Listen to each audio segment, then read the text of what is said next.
In the year when harvests failed and the world learned to hunger in ways it had never known before, there lived ordinary people who discovered extraordinary strength within themselves.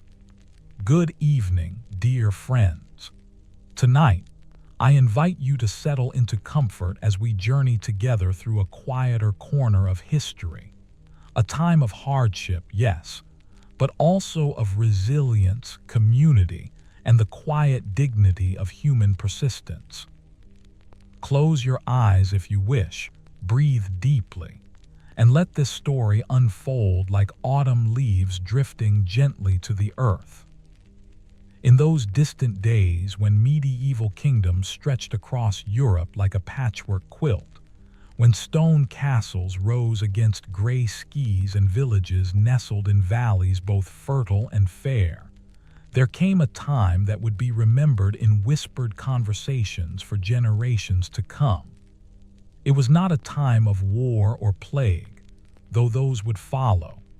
It was something slower, something that crept across the land like a shadow growing longer as the sun sets. It was hunger.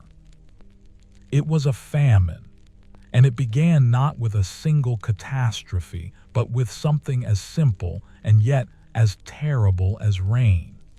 The story truly starts with weather, you see, though weather might seem like an unremarkable beginning.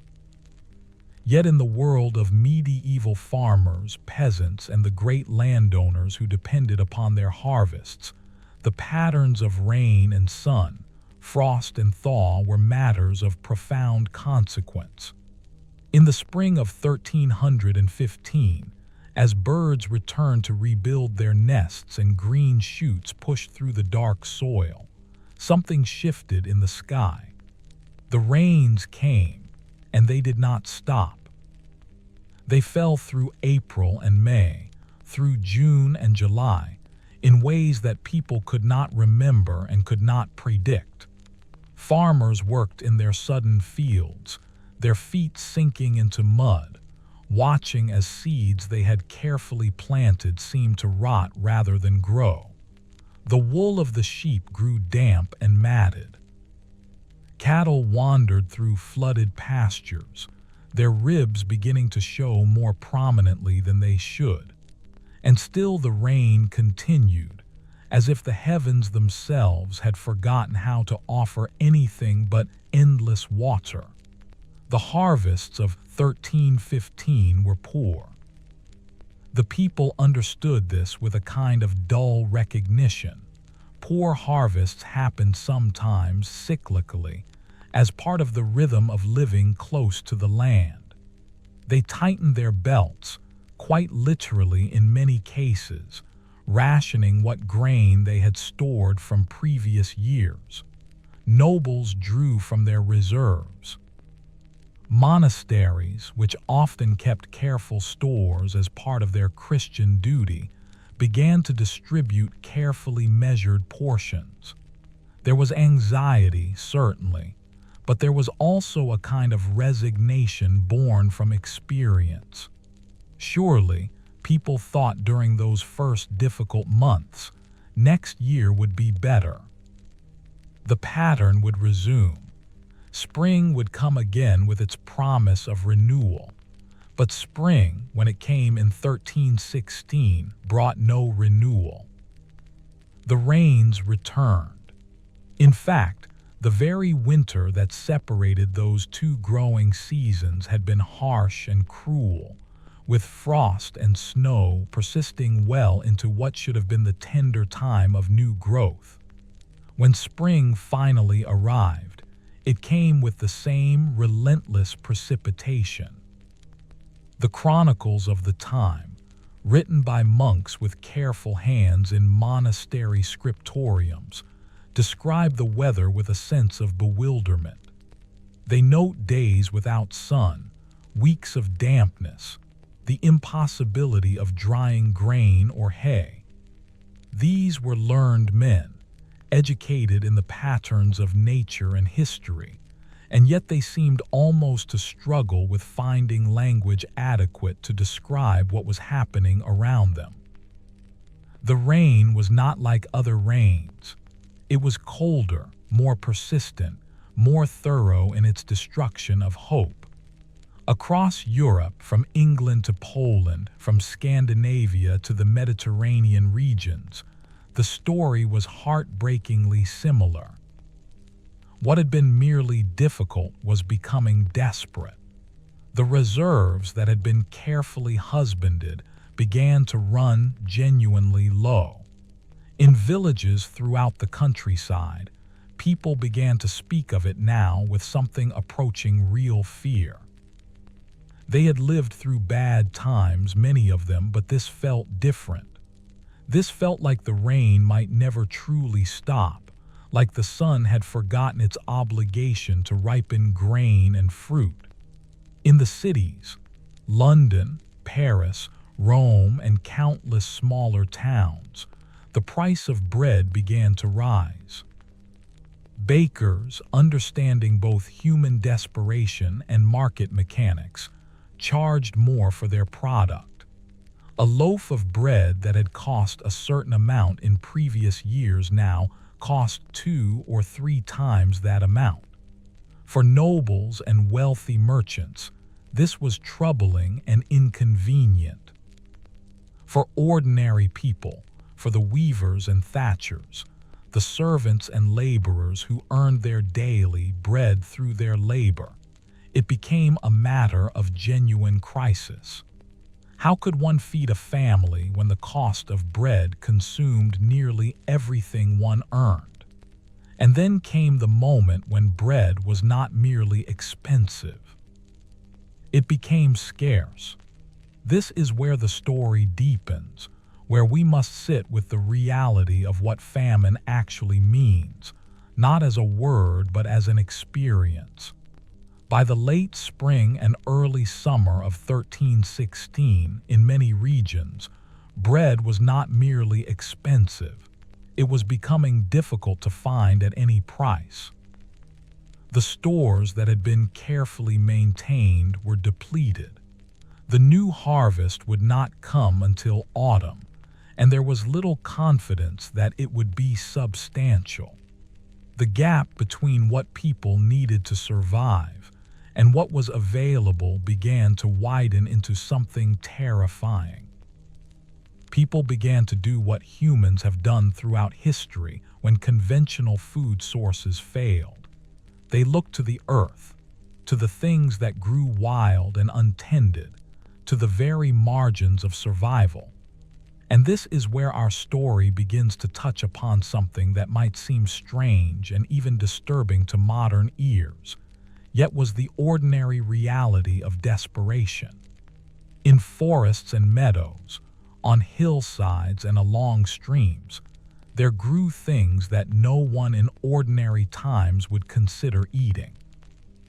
Bark, the inner bark of trees particularly, which could be stripped away and consumed, though it was rough and unpalatable and offered little nutrition. Grass, not the tender grass that animals ate, but the coarser varieties that grew in wild places. Roots of plants dug from the frozen or muddy earth. Tree leaves boiled to render them somewhat palatable. Seeds that were normally left for animals. The husks of grain that were usually discarded. Chestnuts and acorns, gathered in desperate abundance. Chestnuts, in particular, became so sought after that people traveled far from their homes to find them. Acorns had to be leached of their bitterness through elaborate processes, but they could be ground into a flour of sorts, and this flour could be made into a kind of bread, coarse, unsatisfying, but something. Picture, if you will, a woman walking into a forest in late summer. She carries a basket and a small axe. Around her, the trees that have provided shade and shelter throughout her life now seem to offer something else, the possibility of survival. She knows somehow, without having to think much about it, which inner bark is most edible. She strips sections from birch trees, from willow, from pine. She gathers what mushrooms she can find, though she moves carefully because many are poisonous and desperate hunger has claimed the lives of those who made mistakes. She digs carefully at roots, looking for those that will not cause illness. It is back-breaking work, and it yields so little. A day's labor in the forest might result in enough foraged materials to provide a thin soup for her family, a few handfuls of something that barely qualifies as food. Yet people did this. Day after day, they did this. They stripped bark from trees so thoroughly in some regions that the trees died. They dug roots from the earth until the ground was scarred. They gathered with such intensity that the wild places became harvested places, stripped of their casual abundance. The peasants understood that they were engaged in a kind of race against time and nature.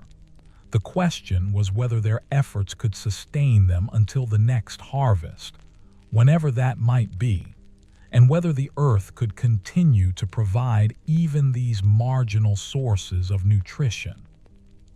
And this went on, month after month. The winter of 1316 into 1317 was harsh and long. The spring of 1317 brought still more rain, though perhaps slightly less relentless than the previous years. There was a kind of collective holding of breath. Surely, people thought, this harvest must be better.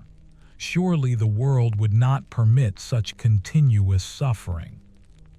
But the harvest of 1317 was poor as well, not quite as catastrophic as some feared, and in some regions somewhat better than 1316, but still inadequate, still leaving shortages, still leaving hunger. The human cost of these 3 years was immense, though we will never know the exact numbers. People died, of starvation itself, yes, but also of the diseases that hunger makes possible. Weakened bodies cannot fight illness. What might have been a minor ailment became fatal. Children died in disproportionate numbers. Elderly people, who could consume less, nonetheless perished. The very young could not sustain themselves on bark and grass and roots. Mortality rates in some regions doubled or tripled. Entire villages were diminished. The social fabric of medieval society, which had seemed so permanent and fixed, began to tear in unexpected ways. The wealthy, of course, suffered less. Nobles and the church had stores. They had the ability to trade and barter. They had access to trade networks that could sometimes bring food from regions less affected. Yet even among the wealthy, there was hunger and certainly there was fear. If the rains did not stop, if the pattern could not be broken, what would happen to their entire world? There was a sense, among the chroniclers and among the educated classes who could think and write about such things, that something fundamental had shifted. The natural order, which had seemed so reliable, had proven fragile.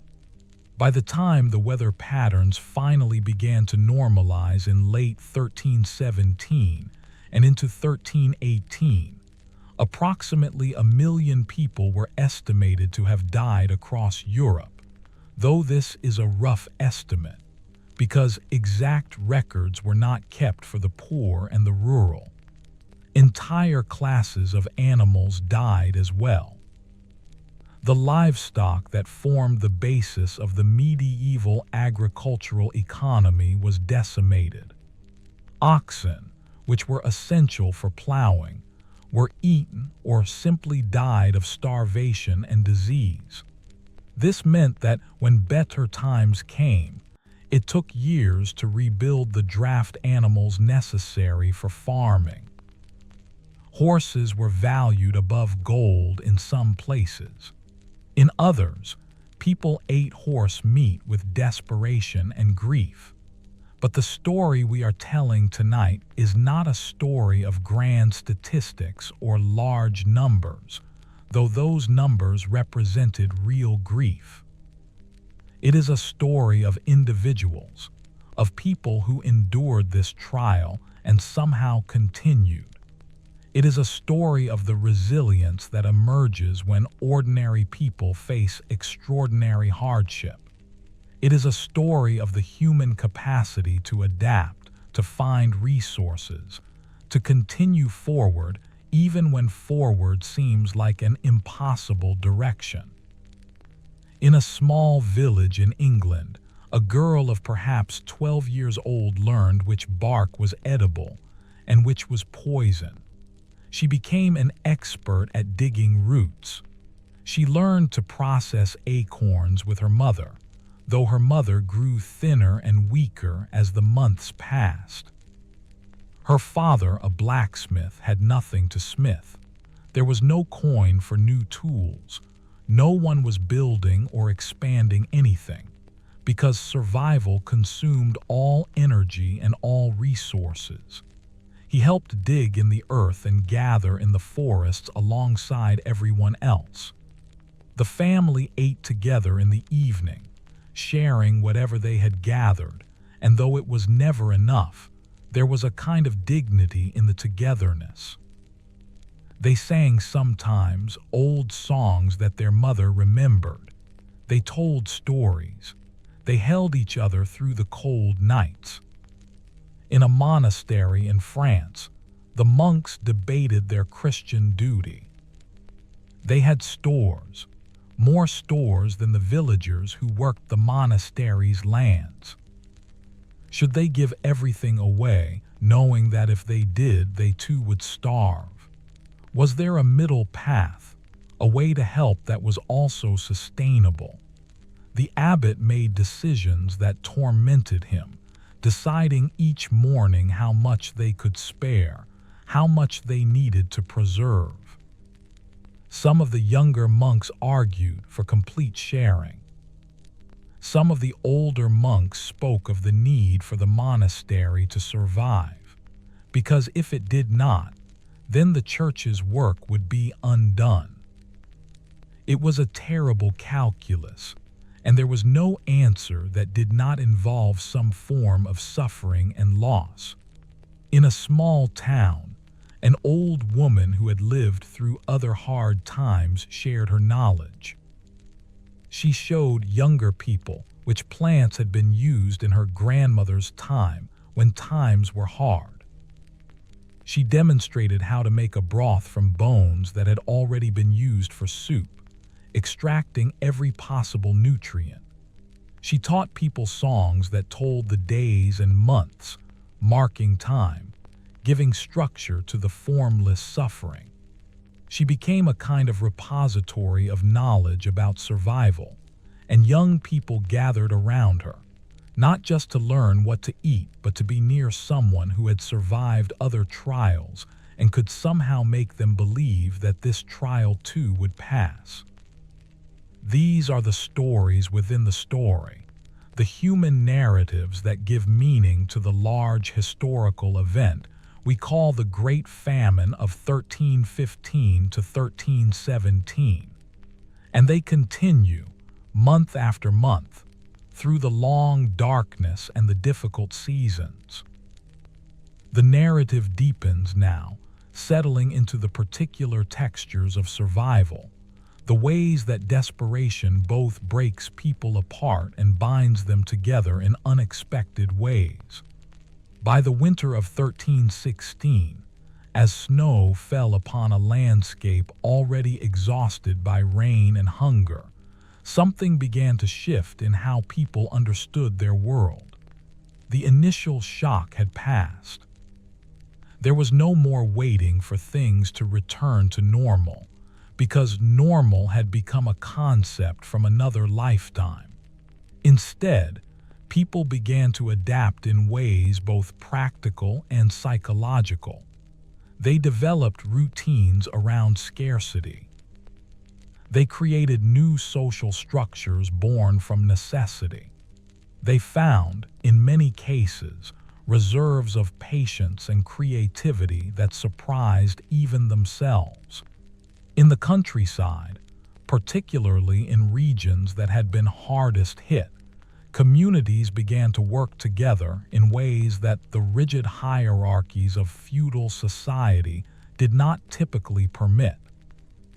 A noble's peasants, normally bound to work his lands first and foremost, might be seen gathering together with peasants from neighboring lands, sharing information about where mushrooms were growing, where certain roots could be found, where game might still be hunted. The normal rules seemed to matter less when everyone was struggling equally against the same ancient enemy, hunger itself. Of course, the hierarchies never truly disappeared. The Lord still held power, and he could still demand his due. But there was a kind of tacit understanding that in extremity, certain things changed. A woman named Margaret, we know her name because it appears in a chronicle written by a monk who knew her village, became known for her ability to prepare bark in ways that made it almost edible. She would strip the inner bark carefully, trying not to kill the tree. She would soak it, then dry it, then grind it into a kind of flour, mixed with actual grain when grain could be found, or with ground acorns, or simply with water heated over a fire. It became something that could be consumed without causing immediate illness. Her technique spread through the village and beyond. People traveled to watch her work, to learn her methods. In a time of profound isolation and fear, this knowledge became a form of currency more valuable than coin. Margaret became a person of importance, not because she was noble or wealthy, but because she possessed something that mattered: information about survival. The forests themselves began to change in appearance as the famine deepened. Bark was stripped from trees at heights that people could reach, creating ghostly white rings around the trunks. In some areas, entire stretches of forest were essentially harvested bare of their inner bark, leaving the trees to die slowly, their cores exposed to disease and rot. The ground was scarred by digging, not the careful digging of normal root gathering, but desperate excavation in search of anything edible. Areas that had been wild became almost cultivated in their intensity of use, yet yielded less and less as time went on.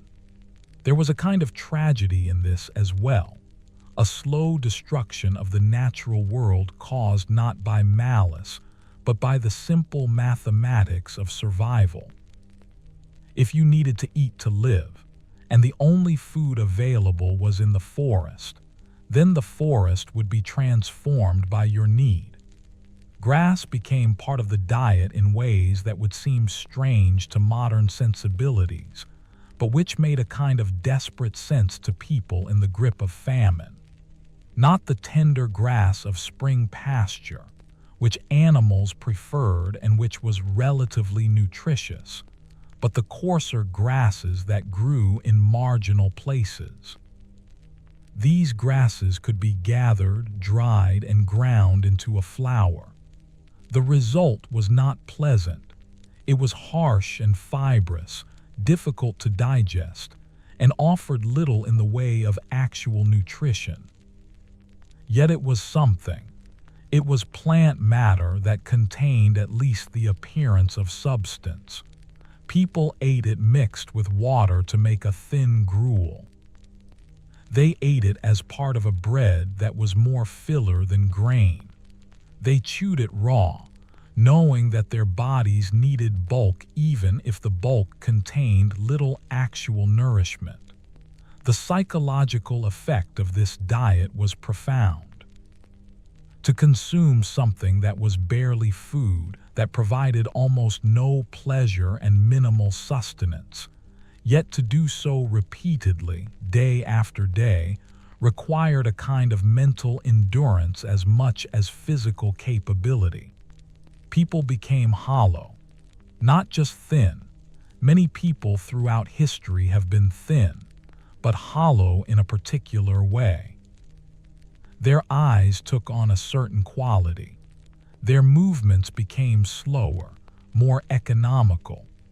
The energy required to live was so vast a portion of the energy available that there was little left for anything else. Work, play, art, music. These things continued, but in a diminished form, as if performed by people already half present in the world. And yet, remarkably, they did continue in many places. Monks still copied manuscripts, though their hands shook and their eyes grew dim.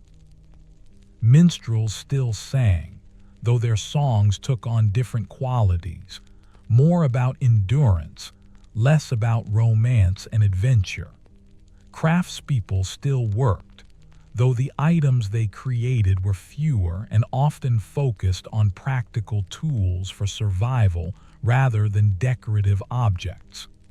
There was a kind of stubborn refusal to let the famine completely erase normal life. Children still played, though their games were thinner, less elaborate. Courtship still happened, though it was shaped by the reality that a young man might not have the resources to establish a household, and a young woman might not survive to childbearing age. Life continued, but it was a life stripped down to essentials, a kind of shadow version of what had come before. In the monasteries and churches, which maintained better records than secular authorities, we can trace something of how the famine affected spiritual life as well. There was initially a surge in religious fervor in some places. People turned to the church with desperate prayers, seeking explanation and intervention. Why had God permitted this? What sins had been committed that warranted such punishment? Some clergy responded by intensifying their ascetic practices, as if suffering alongside their people might somehow earn divine mercy. Others preached with particular intensity about repentance and moral renewal. Yet there was also a darker current. Some people began to question the church's ability to help them, and began to notice that the clergy, while hungry, were less desperately so than the common people. There were instances of theft from churches, of people taking sacred items to trade for food. There were instances of violence, desperate people attacking grain stores or those who held them. The social order, which the church helped to legitimate and maintain, was beginning to strain under the weight of such suffering. One particularly poignant chronicle describes a priest in a small village who opened his church's stores to feed the people during the winter of 1316. He rationalized it as Christian charity, as the proper use of resources held in trust for the community. His bishop, when he learned of this, rebuked him severely. The stores were meant to be maintained. What would happen if every priest gave away the church's resources? How would the institution survive? The priest, it is recorded, wept, whether from shame or from the conviction that he had done the right thing despite the reprimand. We cannot know from the distance of centuries. But the story itself tells us something about the moral confusion of the time, the way that doing what seemed right in the immediate moment could conflict with larger institutional needs and concerns. The question of who deserved to eat, who should be fed when there was not enough to feed everyone, became a central concern in many communities. The elderly sometimes argued that they should eat less, that the young should be prioritized because the young had their lives ahead of them. Parents made calculations about their children, deciding sometimes to eat less themselves so that their children might eat more. There are accounts of parents choosing not to eat in order to preserve food for their offspring. There are also, sadly, accounts of the opposite, of parents who could not make such sacrifices, who ate while their children starved, driven by the animal desperation that hunger creates. It is important not to judge these moments too harshly from our comfortable distance. Extreme hunger does things to human morality that are difficult to predict or understand from a place of satiation.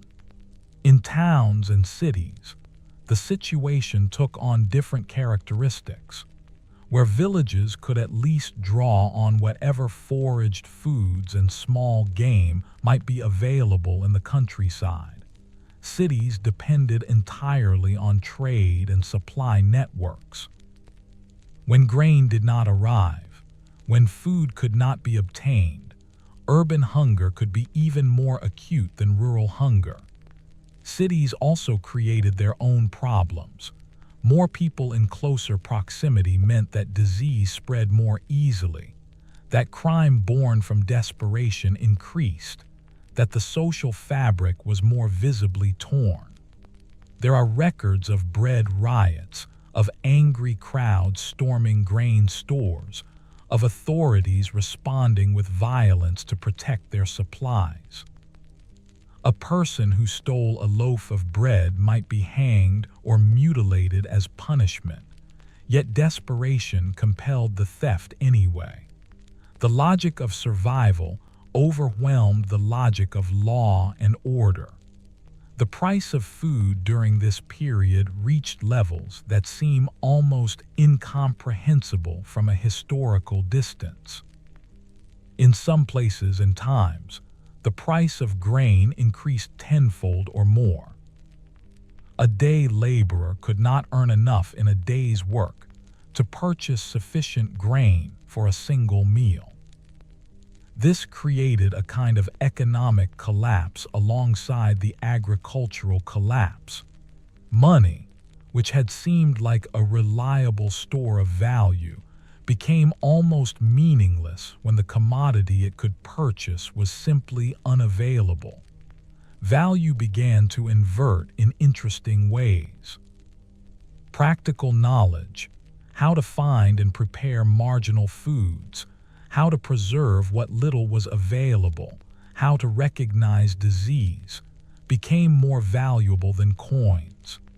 Young, strong backs became valuable for their labor. Anything that could be eaten or traded for food became precious. Yet even in the midst of this economic disruption, certain people managed to profit. Grain hoarders who had stored supplies and released them slowly as prices climbed became wealthy. Merchants who could access grain from regions less affected and transport it to regions more affected could make enormous profits. There was resentment about this, certainly. Chronicles note popular anger at those perceived to be profiting from communal suffering.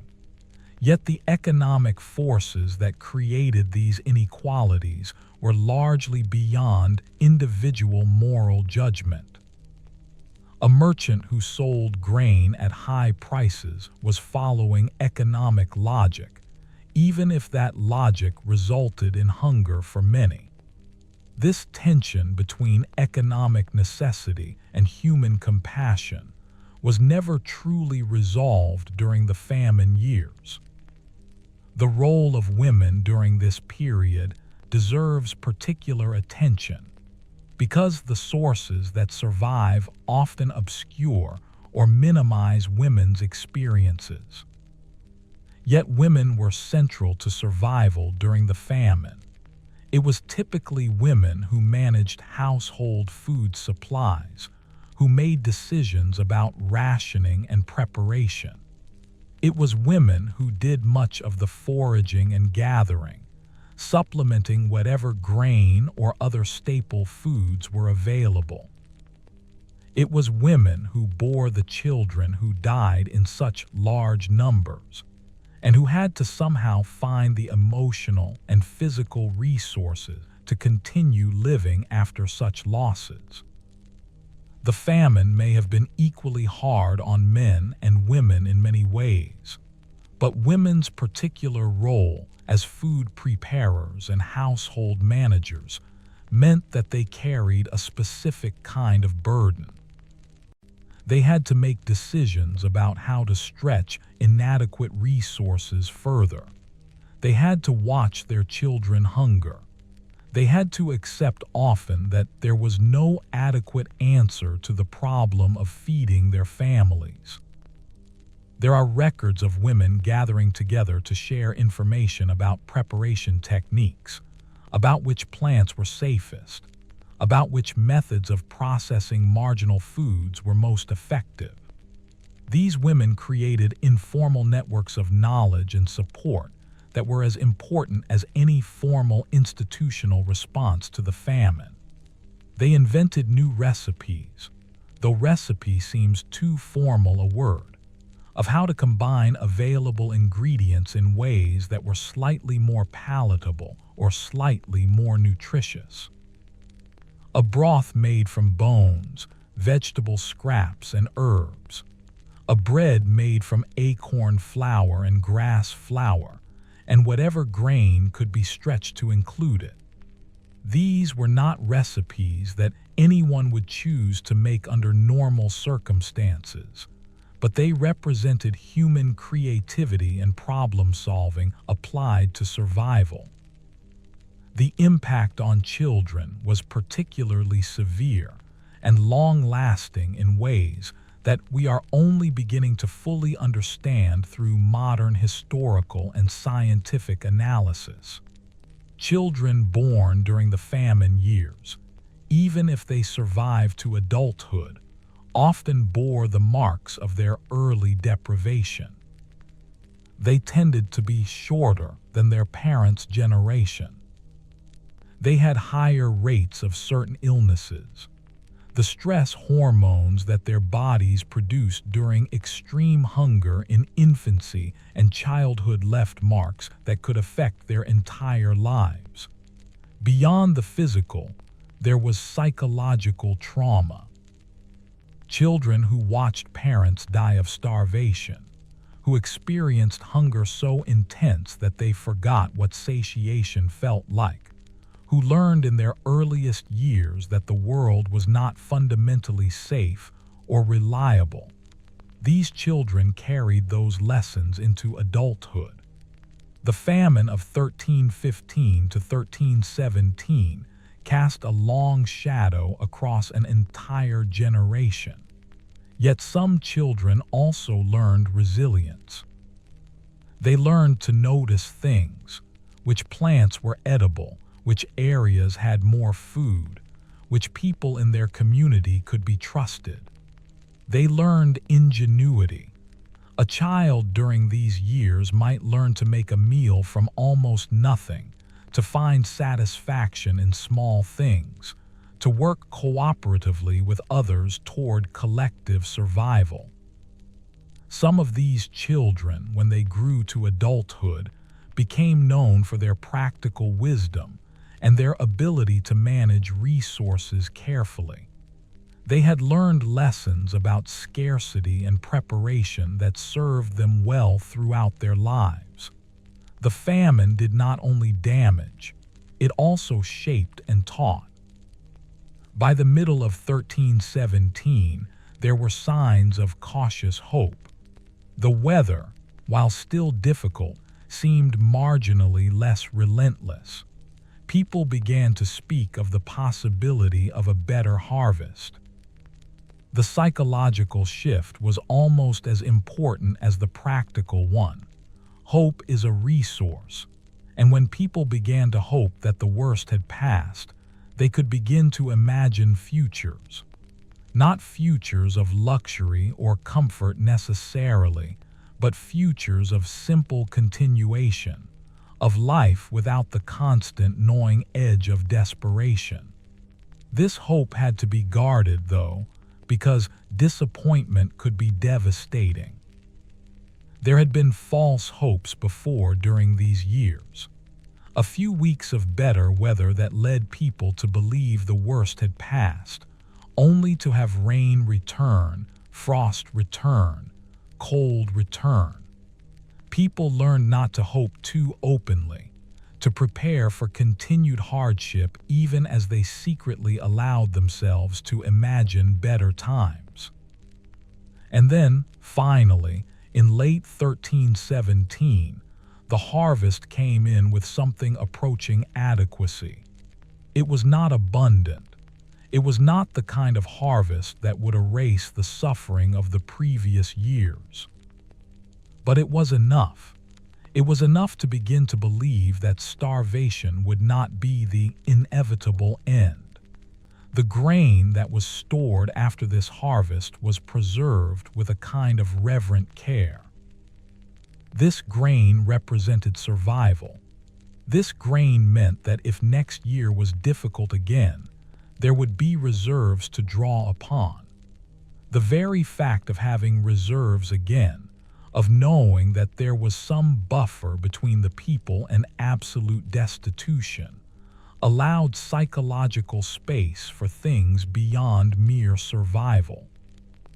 The famine did not end all at once. In some regions, particularly those most affected, recovery took years. Some areas never fully recovered their population to pre-famine levels.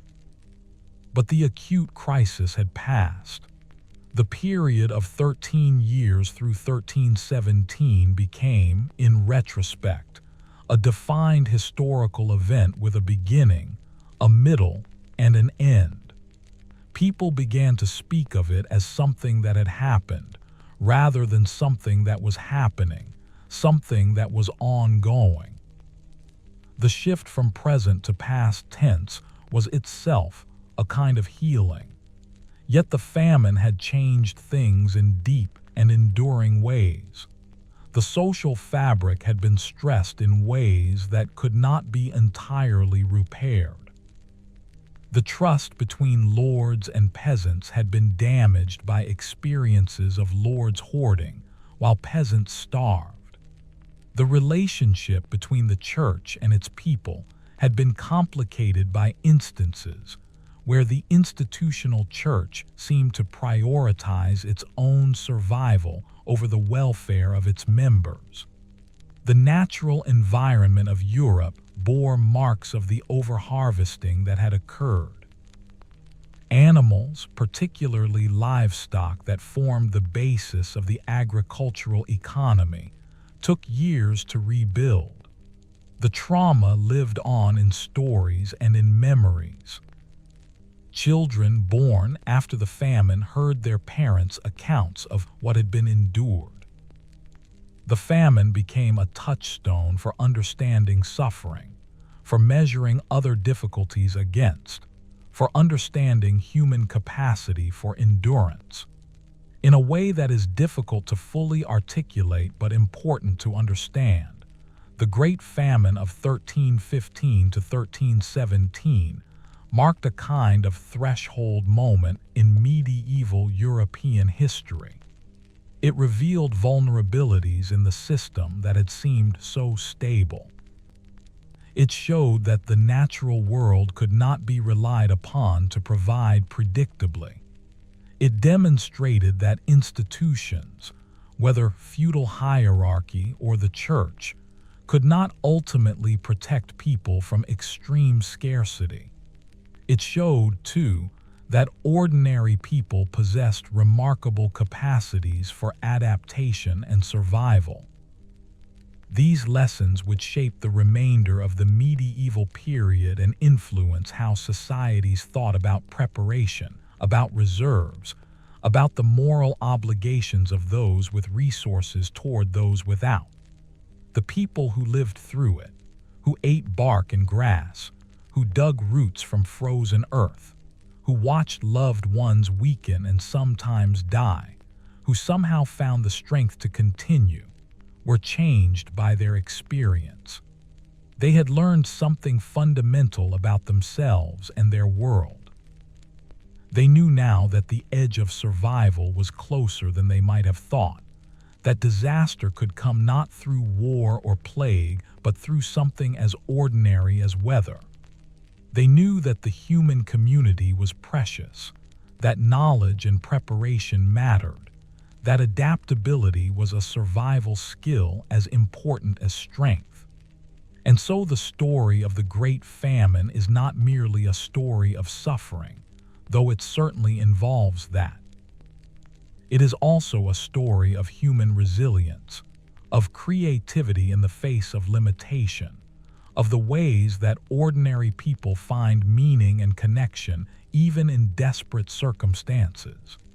It is a story of bark and grass becoming sustenance, of forests being transformed by human need, of survival sometimes requiring choices that seemed impossible. It is a story that echoes across centuries, reminding us that people have endured terrible things and continued forward. It is a story that teaches us something about what it means to be human, our vulnerability, yes, but also our capacity to adapt, to help one another, to find reasons to continue even when continuing seems impossibly difficult. As we rest with this history now, understanding it in the quiet darkness of evening, we might reflect on what these people endured and what they survived. We might feel gratitude for the abundance that surrounds many of us now, and compassion for those throughout history and in the present day who have known hunger. We might recognize in their stories something of our own capacity for endurance.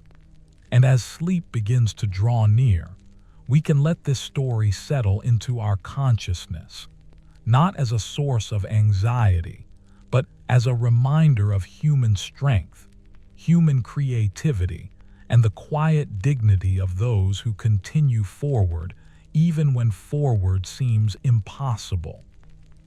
The narrative unfolds now into the slower, more intimate spaces of recovery, the long, patient work of rebuilding what had been lost, and the ways that memory shaped how people moved forward into their futures. As the winter of 1317 gave way to spring, and spring moved toward the summer of 1318, there was a quality to the relief that cannot be easily captured in historical statistics or chronicles. It was not the relief of joy, precisely, though joy was certainly part of it. It was more the relief of a person who has been holding their breath for so long that they have almost forgotten what it feels like to breathe normally. It was the relief of putting down something unbearably heavy, even though the weight of it would remain in the muscles and bones, in the deep places of memory and body. The famine was ending, but its presence would linger. In the villages and countryside, one of the first visible signs of recovery was the gradual return of livestock. During the famine years, animals had died in staggering numbers, not only from starvation, but also from diseases that spread through weakened populations. Oxen, which were essential for plowing and had always been the most precious animals in any medieval farm, had been particularly hard hit. Some had been slaughtered for meat as desperation increased. Others had simply starved. The loss of oxen meant that the very capacity to work the land had been diminished. But as grain became available again, and as people began to consider the future rather than merely surviving the present, there was a gradual effort to rebuild herds. Young animals were born. Careful breeding decisions were made. It was a slow process, though, and it would take years, in some regions, a full decade or more, before the supply of draft animals returned to pre-famine levels. A farmer named Thomas, whose name appears in the records of a monastery that kept careful accounts, began the slow work of reconstituting his farm after 1317. He had lost his oxen during the famine. He had lost 2 of his 3 children. His wife had survived, though she was permanently weakened by the years of hunger. In the spring of 1318, Thomas borrowed an ox from his lord's domain, using it to plow fields that had lain fallow during the famine. The work was backbreaking and urgent because he knew that every season mattered. He had to rebuild not just his fields, but also his capacity to work them. His hands, which had spent years digging in the earth for roots and stripping bark from trees, had to relearn the rhythm of farming with tools. His body, weakened by hunger, had to find strength again. He worked alongside his surviving son, a boy who had been perhaps 8 years old when the famine began and was now approaching 11. The boy had learned to forage and to be quiet and still, to move without wasting energy. He was learning now, slowly, what it meant to plant and tend and harvest in the normal cycles of agriculture. There was a kind of poignancy in this passing of knowledge, the father teaching the son the ordinary rhythms that the famine had interrupted. In towns and cities, recovery took different forms. The merchants and traders who had survived the famine, and many had perished or been ruined, began to rebuild trade networks. They reopened routes that had been abandoned because there was nothing to trade. They began to restore the intricate systems of commerce that connected different regions and allowed goods to flow from areas of surplus to areas of scarcity. This was important work because it meant that if one region faced hardship, it would not necessarily mean absolute starvation, as reserves could be drawn from elsewhere. The experience of the famine had taught merchants and authorities alike the importance of diversity and resilience in food supplies. Some cities began to establish grain reserves more systematically, creating storage facilities that could buffer against future shortages. The famine had been expensive in terms of lives, but the lessons learned might help prevent future catastrophes of similar magnitude. But perhaps one of the most significant changes that the famine brought about was psychological and social, rather than purely economic. The experience had created a kind of shared trauma across European society. People who had lived through it never quite forgot. The memory of hunger, the memory of eating bark and grass, the memory of watching loved ones weaken and die.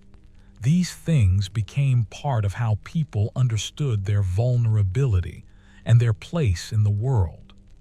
Parents who had endured the famine spoke to their children about it. Not constantly, perhaps, but in moments when it seemed relevant. When a child complained about food, a parent might speak of the famine. When planning for winter, the famine might come to mind as a reason to prepare carefully. The famine became a kind of historical reference point, a way of measuring other difficulties, a reminder of how bad things could become. There was also, in some quarters, a kind of moral reckoning about what the famine revealed. How was it that a Christian society, with all its institutions and all its moral teachings about charity and care for the poor, had allowed people to starve? How was it that nobles had hoarded while peasants died? How was it that the church, an institution dedicated to succor for the suffering, had in some cases prioritized institutional survival over individual lives? These questions were not typically posed so directly, because the social order depended on not asking them too openly. But they hung in the background of consciousness. There was a certain skepticism that had not been there before about the benevolence of authority. There was a certain consciousness of the fragility of the systems that held society together. In some regions, the recovery from the famine was intertwined with other historical developments. In England, for instance, the famine had weakened the population and the economy at precisely the moment when the crown was preparing for renewed military campaigns in France. The wars that would become known as the 100 Years' War were beginning, and they would place enormous strain on populations already recovering from famine. Young men who might have been available for agricultural labor were pressed into military service. Women took on even more of the agricultural work. The combination of famine recovery and military demand created a particular kind of pressure on English society during the decades following 1317. In other regions, particularly those that had been hardest hit by the famine, there was a period of relative quiet and focus on internal recovery. Lords concentrated on rebuilding their estates. Communities worked on restoring social bonds that had been damaged by the years of scarcity and desperation.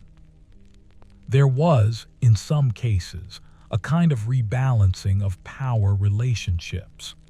Peasants who had survived the famine knew their own value in a way that perhaps they had not fully understood before. When labor was scarce because so many had died, those laborers who remained had slightly more bargaining power. It was a subtle shift, and not equally distributed across all of Europe, but it was real. In some places, peasants were able to negotiate for slightly better conditions because lords needed their labor to restore productivity. The question of memory and how societies process collective trauma is itself an interesting one to consider. The Great Famine was not the only major crisis medieval Europe would face. Plague, particularly the Black Death of the mid-1400s, would dwarf the famine in terms of mortality. War, as mentioned, would create its own forms of devastation. Yet the famine of 1315 to 1317 occupies a particular place in medieval historical consciousness, perhaps because it was somewhat localized to the northern European regions and the Mediterranean. It did not affect all of Christendom equally. Perhaps because it lasted only a few years rather than the recurring devastation of plague or war. Perhaps because it was more abstract than plague, Famine does not have the visceral quality of visible disease or battlefield carnage, or perhaps because it revealed something particular about human vulnerability and adaptation that made it especially memorable. In the immediate aftermath of the famine, there was a period of several years during which the weather was relatively favorable, and harvests were generally good. This period allowed people to replenish reserves, to recover physically from the deprivations they had endured, and to begin to believe that the worst had truly passed. Food became more abundant and more affordable. The prices that had climbed to catastrophic levels during the famine began to moderate. The immediate terror of starvation began to recede from daily consciousness for most people. Life began to resume some of its normal rhythms and patterns, yet the scars remained visible in multiple ways. In mortality records, where they exist, we can see that the famine years had a lasting impact on the population. The population of Europe had been growing in the centuries before the famine. After the famine, growth resumed, but it had been interrupted. More significantly, the famine had revealed that population growth had perhaps reached a level that was unsustainable given the agricultural technology and the climate patterns of the time. The land could support a certain number of people reliably. Beyond that, there was vulnerability to the crisis. This understanding, even if not articulated explicitly, began to shape how people thought about population and resources in ways that would be apparent in their behavior in the following centuries. In art and literature, the famine began to appear as a trope and a reference point. Illuminated manuscripts created in the decades following the famine sometimes included images of famine, skeletal figures, empty granaries, people eating unusual foods. These images were sometimes meant to illustrate biblical or classical texts about famine, but they drew on the recent memory of 1315 to 1317. The famine was becoming history, something that could be represented and reflected upon rather than something that was actively being endured. This transformation, from immediate experience to historical memory to artistic representation, is itself a kind of recovery. It means that people are beginning to have the psychological distance and safety necessary to think about what happened and to represent it. In the monasteries and among the clergy, the famine prompted certain reforms and reconsiderations. Some monastic communities became more systematic about storing grain.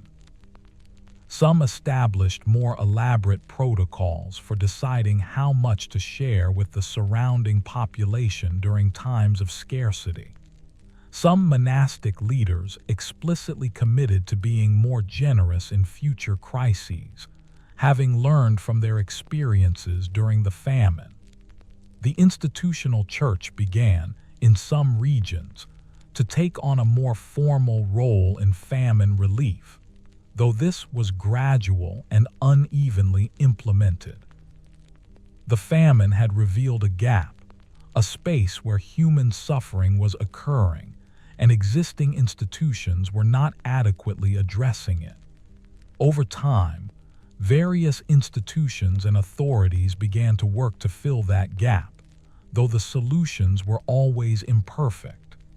The question of why the famine happened the way it did, why it lasted 3 years instead of 1, why it was so severe, continued to occupy the minds of educated people who had the luxury of such speculation.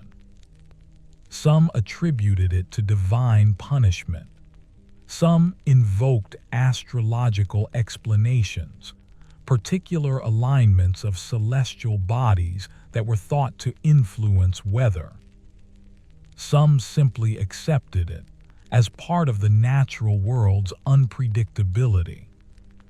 From our modern perspective, we understand that the famine resulted from a combination of factors: a genuine climate shift that persisted for several years, creating unusual weather patterns, the particular vulnerability of medieval agriculture to weather disruption, and the social and economic structures that meant that food shortages could quickly become food crises for certain populations.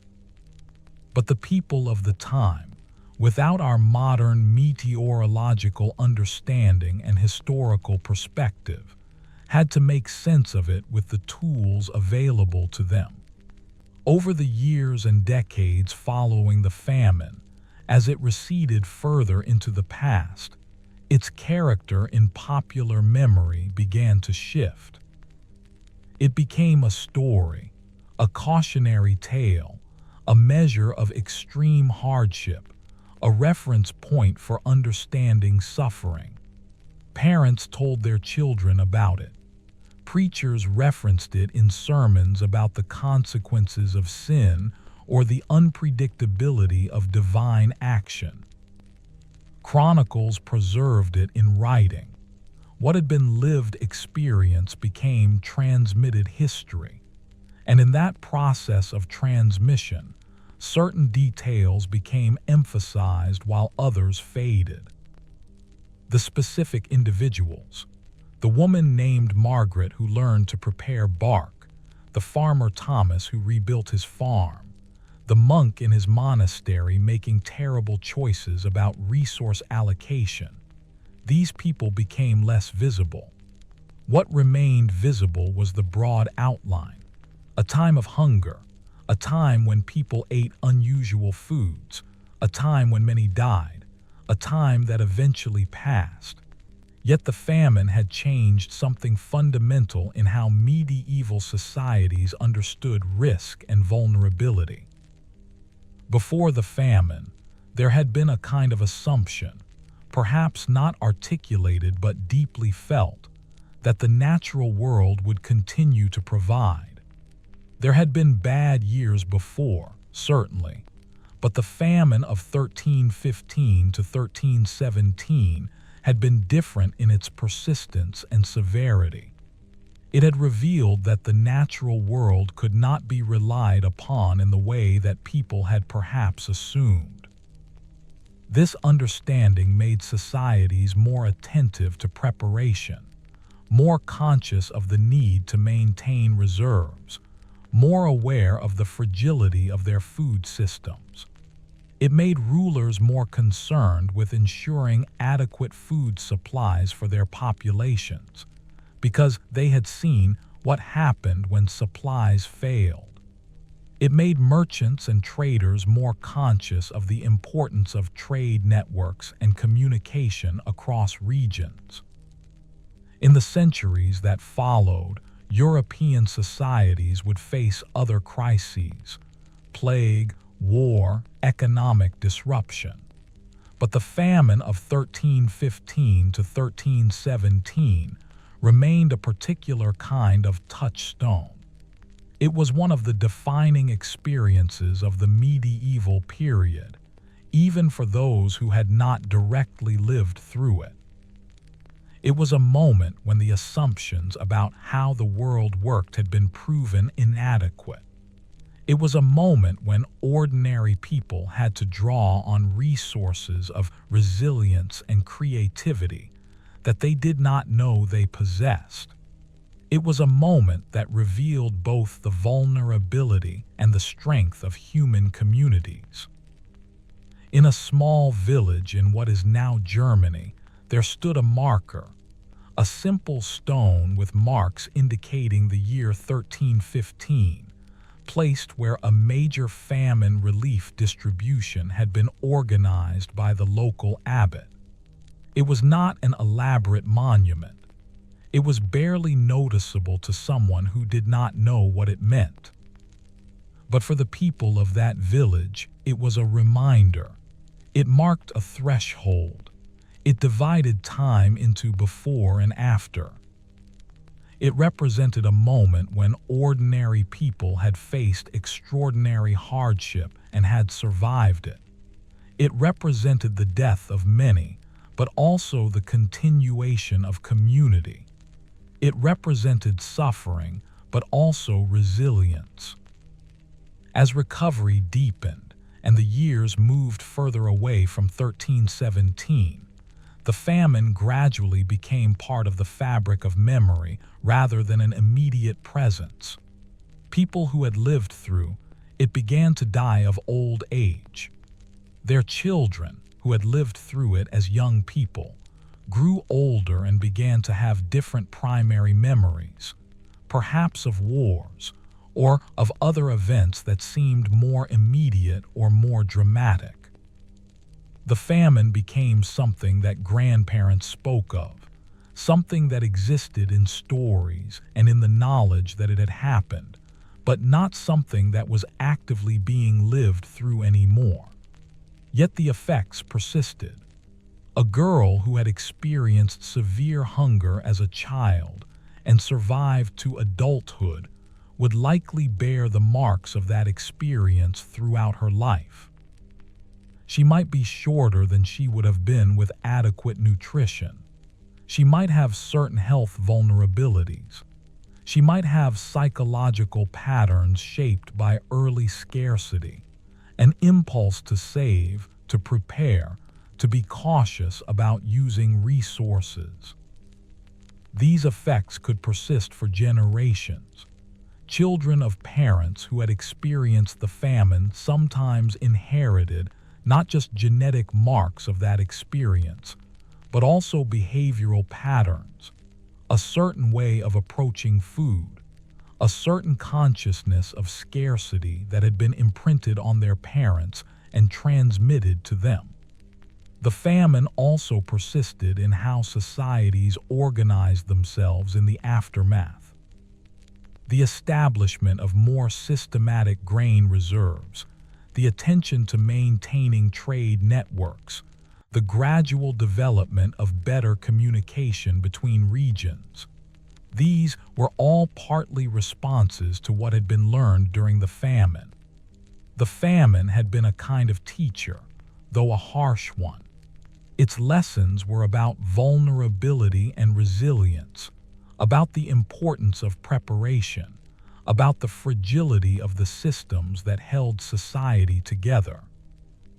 In the decades and centuries after 1317, as European societies recovered and eventually began to grow and flourish once again, the memory of the famine remained. It was not forgotten, though it gradually became less vivid. It entered into the collective consciousness of European civilization as a moment when the world had faltered, when the systems that seemed permanent had proven fragile, when ordinary people had survived extraordinary hardship. It was a story that could be told and retold, that could be drawn upon to understand suffering, to inspire compassion, to remind people of the precariousness of their own circumstances. And so the Great Famine became history, not merely something that had happened, but something that had been integrated into how people understood their past, and through that past, their present. It became a story that could comfort, in its way, because it showed that people had endured before and could endure again. It became a story that could instruct, teaching the importance of preparation and community. It became a story that could inspire compassion for those who suffered, drawing on the knowledge of what suffering actually entailed. It became part of the narrative fabric of medieval European civilization, a thread that ran through the larger tapestry of that period. The people who had eaten bark and grass had survived. The communities that had faced potential dissolution had held together. The social structures that might have completely collapsed under the pressure of such sustained suffering had bent but not broken. There had been loss, immense loss, the loss of perhaps 1 million lives across Europe, but there had also been continuation. There had been survival. There had been the quiet, persistent human capacity to endure, to adapt, to find reasons to move forward even when forward seemed impossible. As we sit with this history now, in the quiet and the darkness, we might feel the weight of it, the reality of what people endured, the difficulty of what they survived. We might feel gratitude for the abundance that surrounds many of us, and compassion for the scarcity that still exists in the world. We might recognize in the story of the famine something true about human nature, both our vulnerability and our strength. We might understand that survival sometimes requires eating things that no one would choose to eat, doing things that no one would choose to do, enduring things that seem unbearable. Yet people do endure. Communities do persist. Life does continue, even after periods that seem like they might end it. The story of the Great Famine is a story about what it means to be human, about our capacity for resilience, our need for community, our ability to adapt and create meaning even in circumstances of extreme hardship. It is a story that teaches us something about ourselves and our place in the world, about the fragility and the strength of human civilization, about the ways that ordinary people can face extraordinary challenges and persist. The narrative deepens now into the quieter spaces of transformation, the ways that the famine continued to shape hearts and minds long after the grain began to flow again. The subtle currents of change that moved through society in the aftermath of such collective suffering. In the years that followed 1317, there emerged a particular kind of wisdom among those who had lived through the famine. It was not the wisdom that comes from books or from the teaching of authorities, though it might be articulated and shared in those ways. It was the wisdom of the body, of experience so profound that it became embedded in how people moved through the world, how they made decisions, how they understood their relationship to survival and to each other. A woman who had stripped bark from trees during the hunger knew in her bones that the forest was not an infinite resource.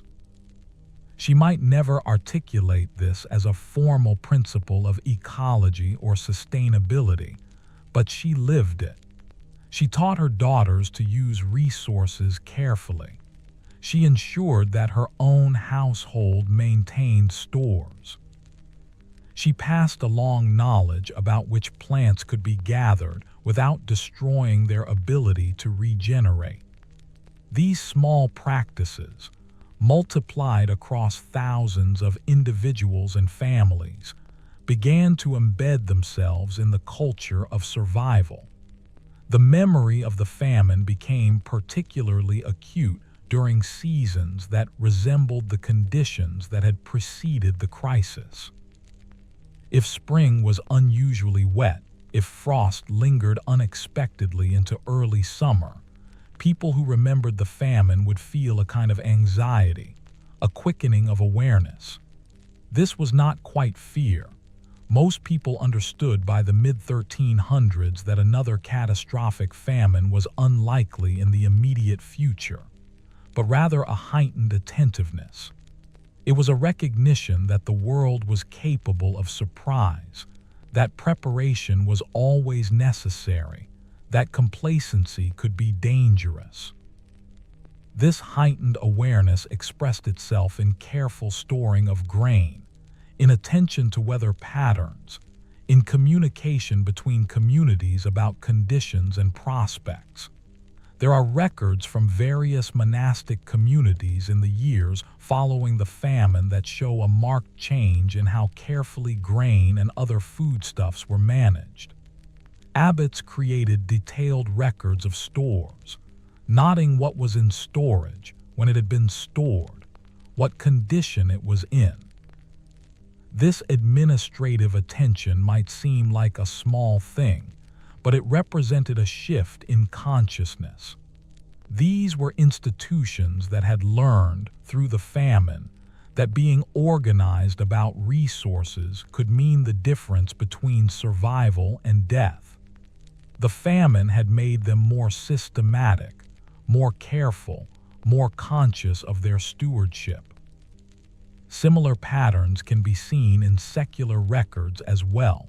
Nobles began to invest more in food storage facilities, to create more detailed records of harvests and stores, to think more systematically about contingency planning. In the towns and cities, there was a gradual development of what might be called civic consciousness around food security. Some municipalities began to establish granaries, public storage facilities that could serve as reserves during times of scarcity. These were not uniformly successful or well-maintained, and they were certainly not universally adopted across Europe. But the impulse to create them arose partly from the experience of the famine. If a city had had adequate reserves during 1315 to 1317, the reasoning went, the suffering would have been less. If there had been mechanisms to distribute available food more fairly, the crisis would have been less severe. These thoughts, emerging from lived experience of failure, began to shape how cities organized themselves. The famine also seems to have intensified, or perhaps made more visible, certain tensions within medieval Christianity. The question of why God had permitted such suffering was not new, but it took on a particular urgency in the aftermath of the famine. If divine providence guided the world, why had God allowed 3 years of rain and crop failure? Was this punishment for sin? If so, whose sin? The entire Christian population of Europe could not have sinned so gravely as to warrant such universal suffering. Or was it a test of faith? But tests are meant to be passed, and many have failed this test by dying. These theological questions, while not entirely resolved, began to generate conversations and writings that explored the problem of suffering in a more direct way than had perhaps been common before. There emerged, in some quarters, a kind of intensified piety that was connected to the famine experience. Some people responded to the suffering they had witnessed and endured by turning more deeply toward religious faith. They interpreted the famine as a call to repentance, to a more serious and committed Christian life. In some places, this manifested in the emergence of more extreme forms of asceticism, monks and others attempting to live with even more severe discipline and self-denial. There was a kind of logic to this. If suffering was inevitable in a fallen world, then perhaps one could at least choose one's suffering, could make it meaningful through spiritual discipline, rather than having it inflicted upon you by circumstance. This response did not appeal to everyone, but it appealed to some, particularly those who had been most deeply traumatized by their famine experience. In other quarters, there was a kind of questioning of religious authority that had been intensified by the famine. Why had the church not done more to prevent suffering? Why had some clergy protected their own comfort while others starved? Why did institutions built on principles of charity seem to prioritize institutional preservation? These questions did not typically result in wholesale abandonment of Christianity. The faith remained central to medieval European life. But they created a kind of undercurrent of skepticism, a willingness to question the moral authority of religious institutions. This skepticism would find various expressions in the following centuries, contributing to broader movements of religious reform and critique. The famine also seems to have affected gender relations in subtle but significant ways. The years of crisis had required that women take on expanded roles in food production, preservation, and foraging. Women had become experts in survival skills during the famine years. While the social order would not typically grant women formal authority or institutional power, the demonstrated competence and knowledge of women during the crisis created a kind of practical authority that was harder to entirely dismiss or minimize. There are hints in the records of women having somewhat more voice in household decisions, somewhat more recognition for their contributions to community survival in the aftermath of the famine. Again, this was not a revolutionary change. Medieval society remained deeply patriarchal, but it represented a subtle shift in how the practical value of women's work was understood. In the villages and countryside, the famine had disrupted normal patterns of social hierarchy in ways that the return to agricultural normalcy could not entirely undo.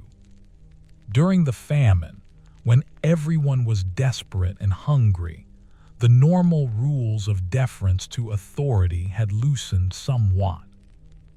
Peasants had gathered together to seek food, had shared knowledge and resources across normal boundaries of allegiance to different lords, had to some extent acted as communities of survival rather than as subordinates of a feudal order. When normalcy returned, the feudal hierarchy reasserted itself.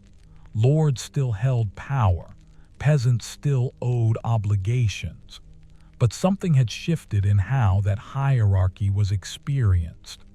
There was a kind of tacit knowledge that in extremity, other forms of organization were possible. This knowledge would surface in various ways in subsequent centuries, in peasant rebellions and in changing labor arrangements. The famine also seems to have affected how medieval societies thought about time and causality. Before the famine, there had been a kind of assumption, not always explicit but deeply felt, that the world operated according to relatively predictable patterns. Winter came and went. Spring brought renewal, summers ripened grain, autumn brought harvest. There were variations, certainly, but the basic pattern held. The famine revealed that this pattern could be disrupted in ways that seemed almost incomprehensible. 3 years of wrong weather. 3 years of things not working as they were supposed to work. This disruption of assumed patterns created a kind of anxiety about the future, a consciousness that disruption was possible. It also seems to have intensified interest in prediction and forecasting. If the weather could be wrong, could one predict when it would be wrong again? Could astrology or other forms of divination help? This anxiety about unpredictability manifested in various ways across the following centuries, including increased interest in various forms of prophecy and prediction. There are fascinating records from the decades after the famine that show increased trade in certain kinds of exotic foods and spices. It is as if, having experienced the limitation of local food supplies, people who could afford it began to value foods that came from a distance, that suggested a kind of security born from multiple sources of supply. Spices, which had always been luxury items, became even more highly valued. The idea that one's food could come from multiple regions, that trade networks could provide security, became more appealing to those with resources. This shift in taste and value, while not directly caused by the famine, seems to have been influenced by it. The famine had revealed the danger of depending on a single local food supply. Trade that brought goods from distant places seemed like a hedge against that danger. The question of population and its relationship to resources became, in the aftermath of the famine, more explicitly a matter of concern. Before the famine, the population of Europe had been growing steadily. After the famine, while the population did eventually resume growing, there was a kind of consciousness that growth had limits. The famine had revealed what happened when the population pressed too hard against available resources. In some regions, this consciousness led to more careful management of population, through delayed marriages, through reduced fertility, through social arrangements that discouraged unlimited growth. Again, this is not to say that people consciously decided to limit population growth in response to the famine. Rather, the famine created a kind of social consciousness about the relationship between population and resources that expressed itself in various behavioral patterns. In the realm of medicine and health, the famine's effects were also significant. The years of malnutrition had created populations that were more vulnerable to disease. In the decades immediately following the famine, there were various outbreaks of illness that took advantage of weakened populations.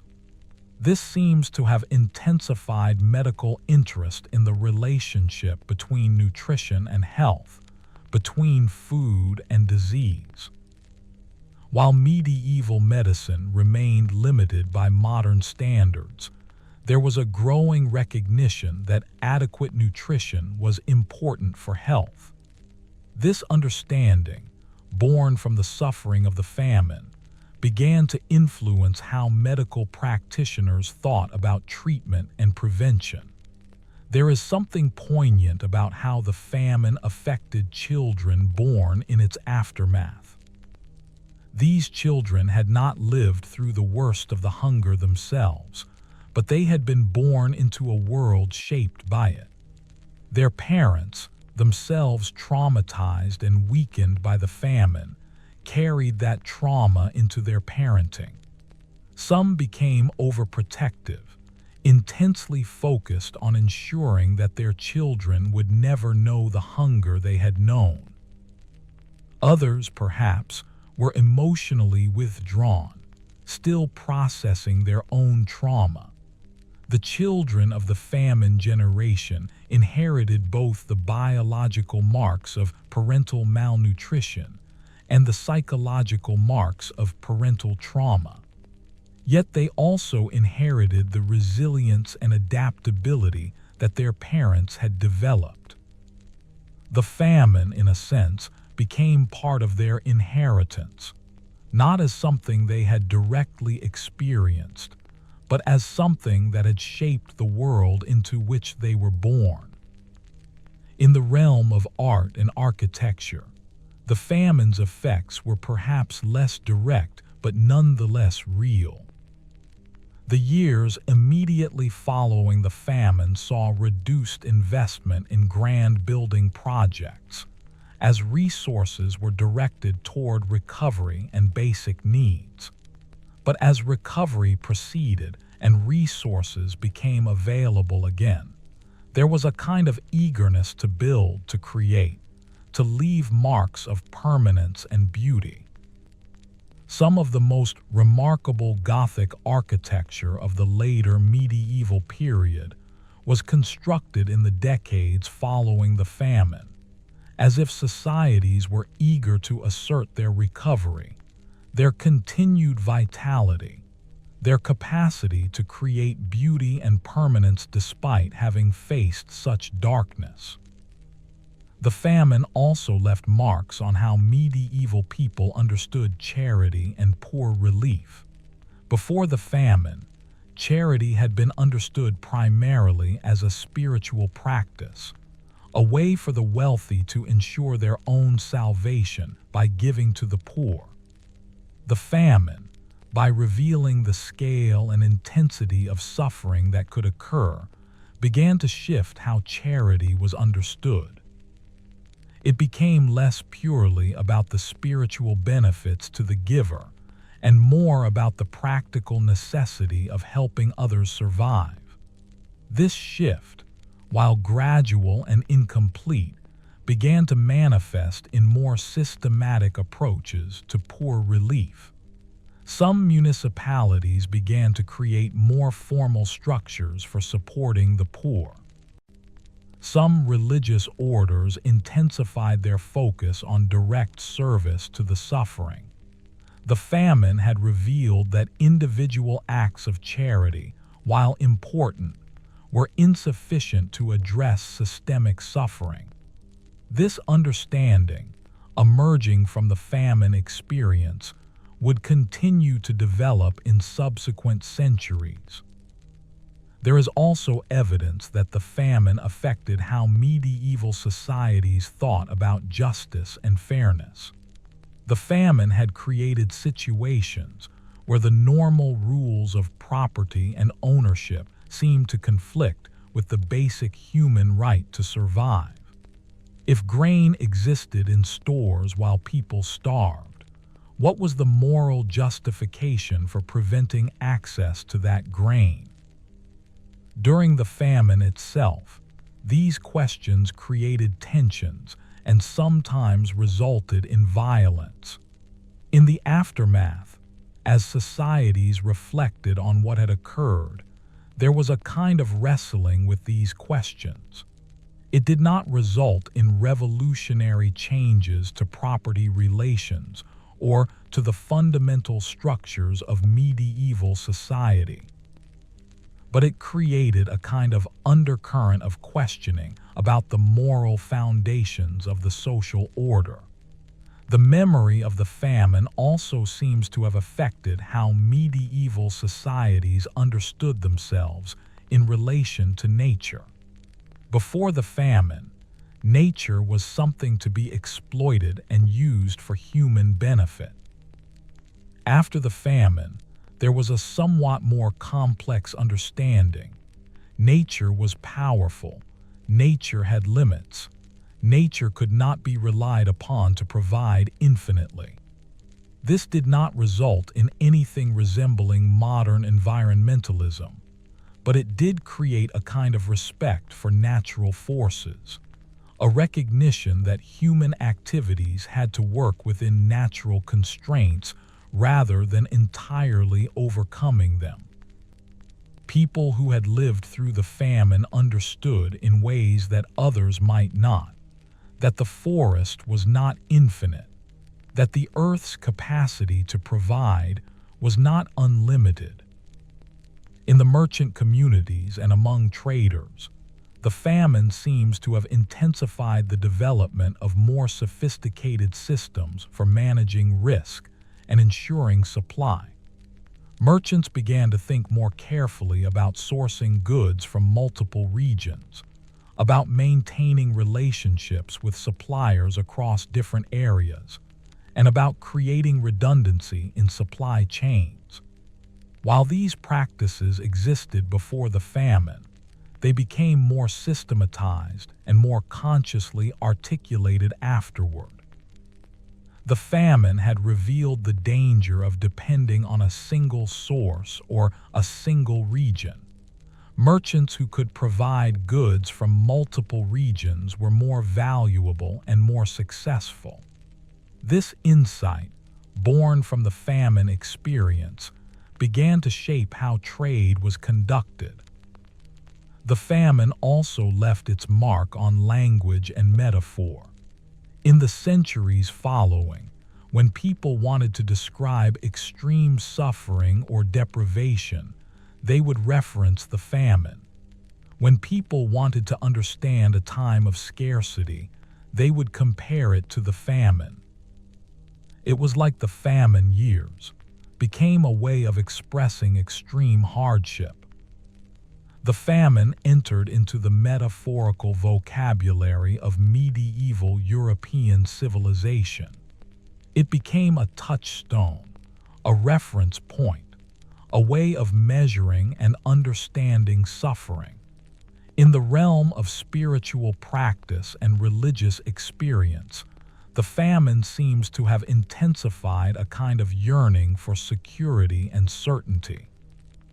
People sought through various spiritual practices and devotions to create a sense of order and predictability in a world that had revealed itself to be unpredictable. Pilgrimage became more popular, the idea that one could journey to a holy site and there find healing or blessing or answers to one's suffering. Devotion to particular saints intensified, particularly saints associated with food, harvest, or protection from suffering.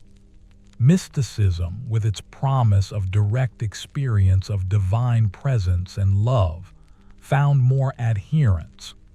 People were seeking, through various spiritual means, to address the existential anxiety that the famine had created.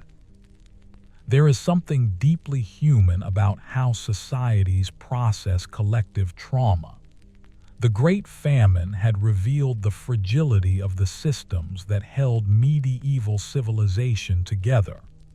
It had shown that catastrophe could come not through human malice, but through natural processes beyond human control. It had demonstrated the vulnerability of all people, from peasant to noble, to the fundamental forces of nature. Yet in the aftermath, rather than collapsing into despair, medieval societies had begun to rebuild, to learn, to adapt. The famine became integrated into how people understood their history, their present, and their future.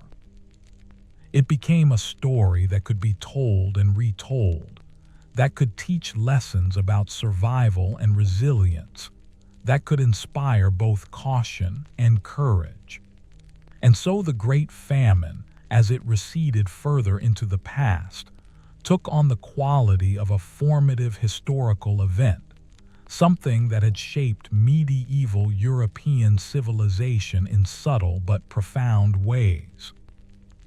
It had changed how societies approached resource management, how they thought about population and sustainability, how they understood their relationship to nature, and how they organized themselves to face collective challenges.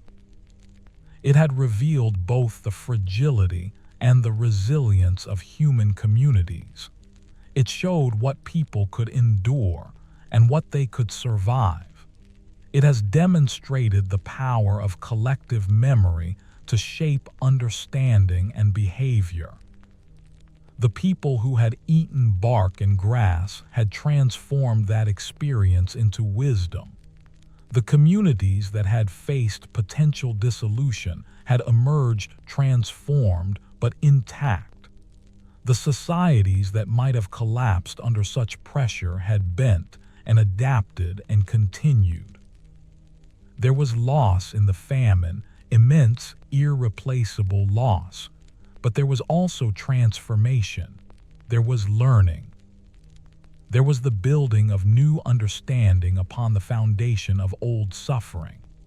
As we sit with this history now, we are sitting with a story about what it means to be human, about our capacity to face what seems unbearable, to survive what seems unsurvivable, to learn from suffering, and to transform trauma into wisdom.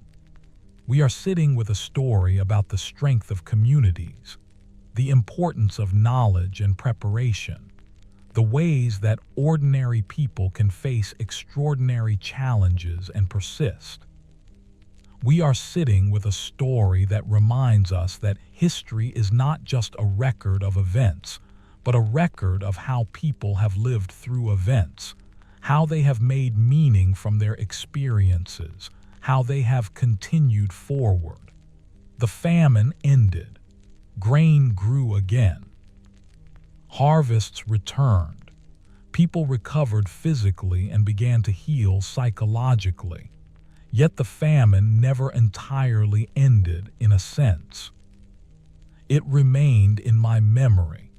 It remained in the knowledge that catastrophe was possible.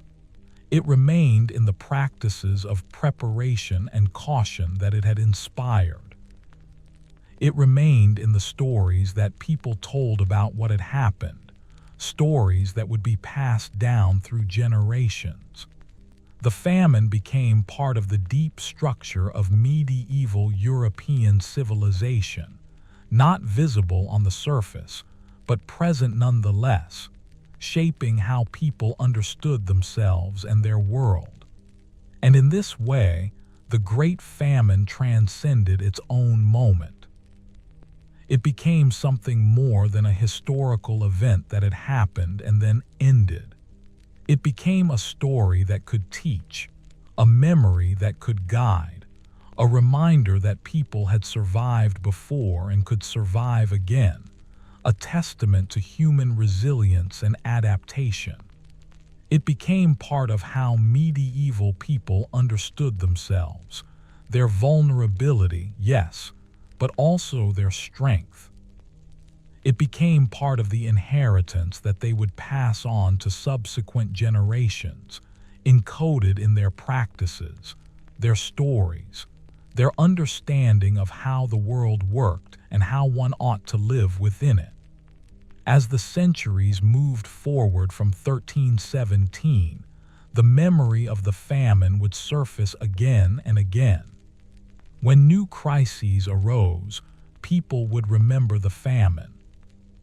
When populations grew again and pressed against resources, the memory of the famine would counsel caution. When some prospered while others suffered, the memory of the famine would create a certain empathy for those who struggled.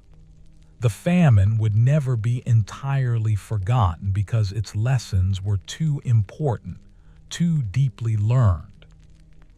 It had been written into the body and consciousness of medieval European civilization. And so the story of the Great Famine, the story of eating bark and grass, of survival against impossible odds, of communities holding together in the face of catastrophe, became part of the larger story of human civilization. It became a chapter in the ongoing narrative of how people have lived, how they have struggled, how they have persisted. It became a reminder that strength and resilience exist not just in grand historical figures and monumental events, but in the quiet persistence of ordinary people who somehow find the capacity to endure, to adapt, to continue forward even when forward seems impossible. The narrative moves now into the deeper currents of generational memory, the ways that the famine echoed forward through time, shaping not just the immediate aftermath, but the very texture of medieval consciousness in the decades and centuries that followed. By the middle of the 14th century, More than 30 years had passed since the end of the Great Famine. A child born in 1318 would have been a full adult by 1350, with perhaps children and grandchildren of their own. The direct memory of the famine was beginning to move from living recollection to transmitted history, yet it had not faded. If anything, the passage of time had given the famine a certain weight in collective memory. It had become the famine, a reference point so well understood that it needed little explanation. When a grandmother wanted to teach her grandchild about the importance of saving, about the danger of waste, about the fragility of security, she might invoke the famine. In the famine years, she might say, and the child would listen, understanding that this was a story about times so dark that they had shaped everything that came after.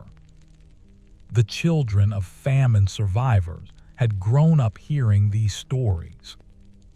They had absorbed, through the accounts of their parents and grandparents, a certain understanding of the world's precariousness. They had learned to be cautious, to prepare, and to respect resources. These lessons had been transmitted not through formal instruction, but through the patterns of daily life, through the careful management of household stores, through the anxiety that appeared when spring was unusually wet or autumn came late, through the way that food was valued differently than it might have been in a society that had never known famine. There was a kind of emotional inheritance that accompanied the factual inheritance. The fear that their parents had known had been imprinted on them, even if they themselves had never experienced actual starvation. This transmission of famine consciousness across generations created what we might call a cultural memory, something distinct from individual memory but no less real. It was encoded in practices, the way grain was stored, the way harvests were carefully monitored, the way trade relationships were maintained across regions. It was encoded in stories and in the metaphorical language people used. It was encoded in the values that communities held about the importance of preparation and community cooperation.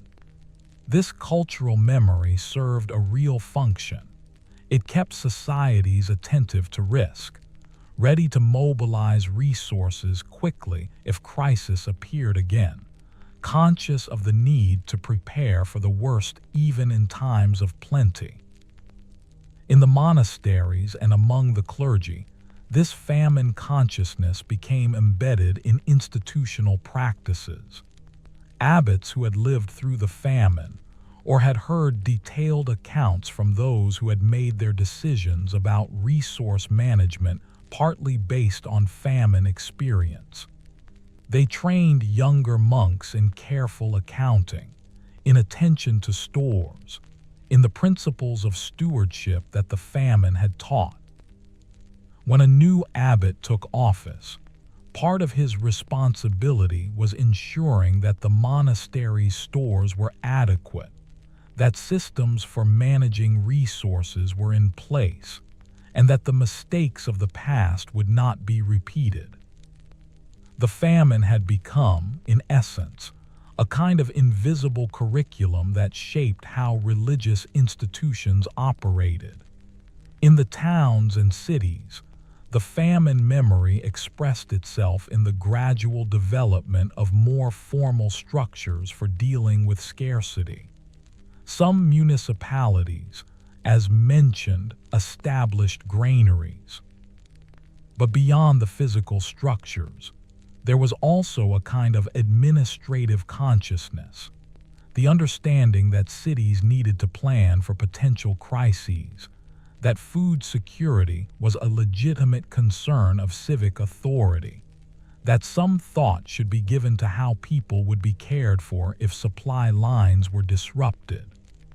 This consciousness did not always translate into perfect systems or universally adequate preparations, but it created a baseline of attention to the problem that would not have existed without the famine. There is something worth noting about how medieval societies integrated the famine into their understanding of history. In chronicles and in the records kept by monks, the famine was marked as a significant event, a boundary moment in history. The year 1315 became a reference point. People would date events from it, would measure time in relation to it. Before the famine, during the famine, after the famine. This periodization shaped how people understood their own historical moment. If you lived in 1350, you understood yourself as living in a time after the famine, in a recovery that the famine had necessitated. If you lived in 1390, the famine had already receded to the scale of historical events, but it remained a touchstone for understanding how catastrophe could occur and how societies could recover. The famine also seems to have influenced medieval theology and religious thought in subtle ways. The question of suffering, which is perennial in Christian theology, took on a particular urgency in the aftermath of the famine. Theologians and clergy wrestling with why God had permitted such suffering began to develop more nuanced understandings of divine providence. Some argued that the famine was a test of faith, that it had revealed who truly believed and who merely professed belief. Some argued that it was punishment for sin, a call to repentance. Some, more radically, began to question whether divine providence extended to all events in the same way, whether perhaps there were limits to divine control or intervention. While these were not entirely new questions in medieval Christianity, the famine gave them a particular force and urgency. There also emerged, in the aftermath of the famine, a kind of intensified concern with the problems of the poor and with the moral obligations of the wealthy toward those in need. This was not entirely new. Medieval Christianity had always emphasized charity and care for the poor, but the famine seems to have given it a particular urgency and specificity. When charity had to address the reality of starvation, the question of how much was enough became more pressing.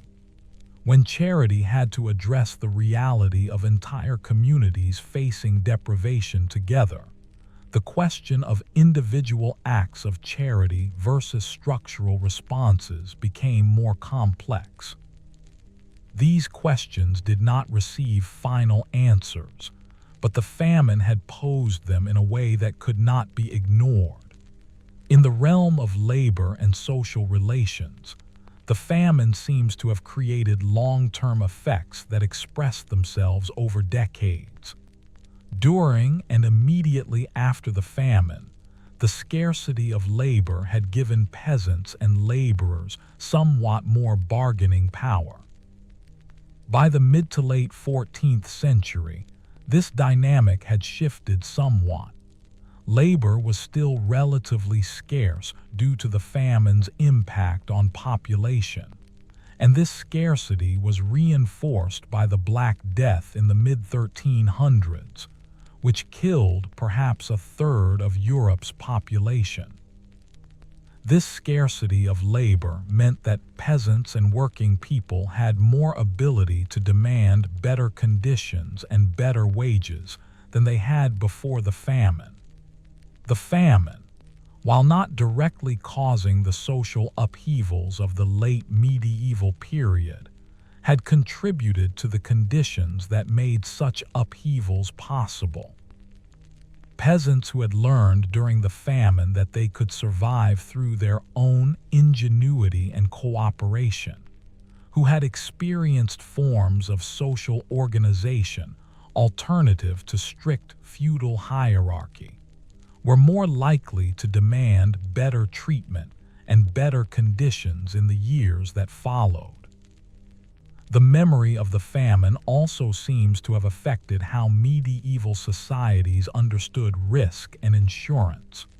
While formal insurance as we know it did not exist in the medieval period, there were practices that served similar functions: mutual aid societies, communal granaries, trade networks that spread risk across regions. The famine had revealed the value of such mechanisms. Societies that had maintained networks of trade, that had encouraged mutual aid, that had established communal stores, had generally suffered less than those that had not. This understanding, emerging from experience, began to shape how societies organized themselves. There was a growing recognition that spreading risk across multiple sources and multiple people was preferable to concentrating it in single locations or in single hands. There is also evidence that the famine affected how medieval people thought about time and planning.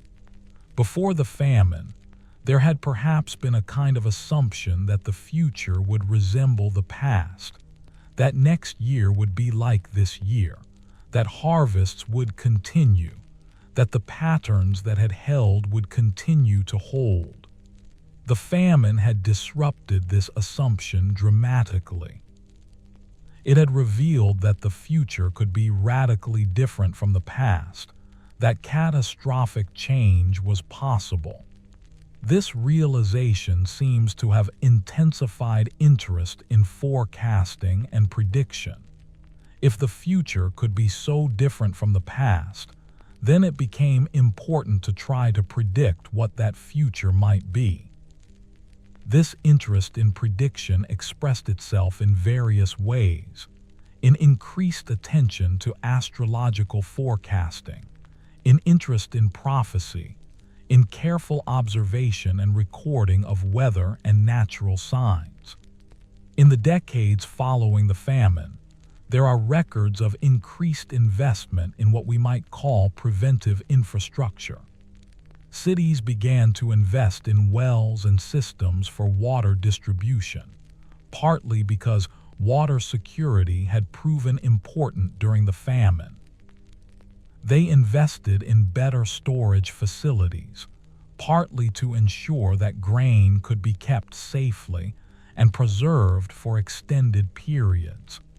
They invested in roads and bridges, partly to ensure that trade networks could function reliably. These investments were made for many reasons, certainly, but the famine's reminder of the importance of resilient systems seems to have been part of the calculus. Societies were beginning to think proactively about how to prevent or mitigate future crises. The famine also seems to have influenced how medieval societies thought about nature and the seasons. Before the famine, the seasons had perhaps been understood somewhat abstractly. Spring meant renewal, summer meant growth, autumn meant harvest, winter meant rest. The famine had revealed that this idealized picture could fail catastrophically. Spring could bring rain instead of warmth. Summer could fail to ripen grain. This more complex and less optimistic understanding of nature's unpredictability seems to have been absorbed into medieval consciousness. People remained dependent on the cycles of nature, certainly, but they were perhaps more aware of how much those cycles depended on luck, on factors beyond human control, on the possibility of deviation from expected patterns. In the realm of international relations and trade, The famine seems to have had long-term effects that express themselves in how medieval states and cities related to one another. The experience of scarcity had revealed the importance of trade networks and of access to multiple sources of supply. Medieval cities began to invest more deliberately in maintaining trade relationships, in keeping routes open, in ensuring that they had relationships with suppliers in multiple regions. This consciousness of trade as a kind of security measure, born from the famine experience, began to shape medieval economic policy. Cities and states competed for access to trade routes and to trading partners, partly because control of these routes and relationships was understood as a form of security against future scarcity. There is something poignant about how the famine became integrated into the rituals and commemorations of medieval society.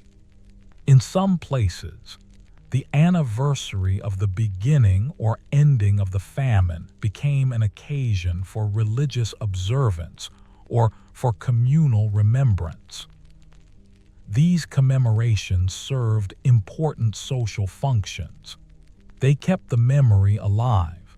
They reaffirmed the values and practices that had emerged from the famine. They provided occasions for renewed commitment to the principles of charity and community that the famine had highlighted. These rituals were not elaborate or formally mandated in most places, but they were real. They were part of how communities maintained their memory of what had happened and what it meant. The famine also affected how medieval people understood the relationship between individual and collective responsibility. During the famine, individuals had been dependent on communities for survival, for shared knowledge about foraging, for mutual aid, for cooperative efforts to find food. Yet individuals had also been responsible for their own survival and that of their families in ways that were more direct and immediate than in normal times. This tension between individual and collective responsibility was not fully resolved, but the famine had revealed its importance. In the aftermath, there was perhaps a somewhat greater recognition that individual and collective welfare were intertwined, that one could not simply pursue individual interest without regard to collective good, that communities had certain obligations to their members, even as individuals had obligations to their communities. In the realm of medicine and healing, the famine's effects persisted in how healers and physicians thought about treatment and prevention. The direct experience of malnutrition causing disease and death had embedded itself in medieval medical consciousness. While medieval medicine remained limited by modern standards, there was a growing recognition that adequate nutrition was important for health, that poverty and hunger contributed to disease, that prevention through ensuring adequate food was at least as important as treatment through medicines and procedures. This understanding, born from the famine, contributed gradually to shifts in how medieval medicine approached questions of health and disease. The famine also seems to have influenced how medieval societies understood and approached the question of population. Before the famine, population growth had been more or less assumed to be good. More people meant more labor, more resources that could be exploited, more potential for growth and expansion. The famine had revealed the dangers of unconstrained growth. It had shown that the population could press too hard against available resources, that growth needed to be balanced against capacity to sustain. In the aftermath, there was perhaps a somewhat more complex understanding of population dynamics. Some regions that had been hard hit by the famine and by the subsequent Black Death seem to have adopted practices that constrained population growth, delayed marriages, reduced fertility, migration to other regions. Whether these practices were conscious responses to famine experience or the result of other factors is difficult to say. But there is at least a correlation between regions hit hardest by the famine and subsequent patterns of slower population growth. In the spiritual and devotional life of medieval people, the famine seems to have left marks that express themselves in particular forms of religiosity. There was perhaps an intensification of devotion to saints associated with food, harvest, and protection from suffering. Pilgrimage to sacred sites became more popular, partly as a way of seeking healing or blessing.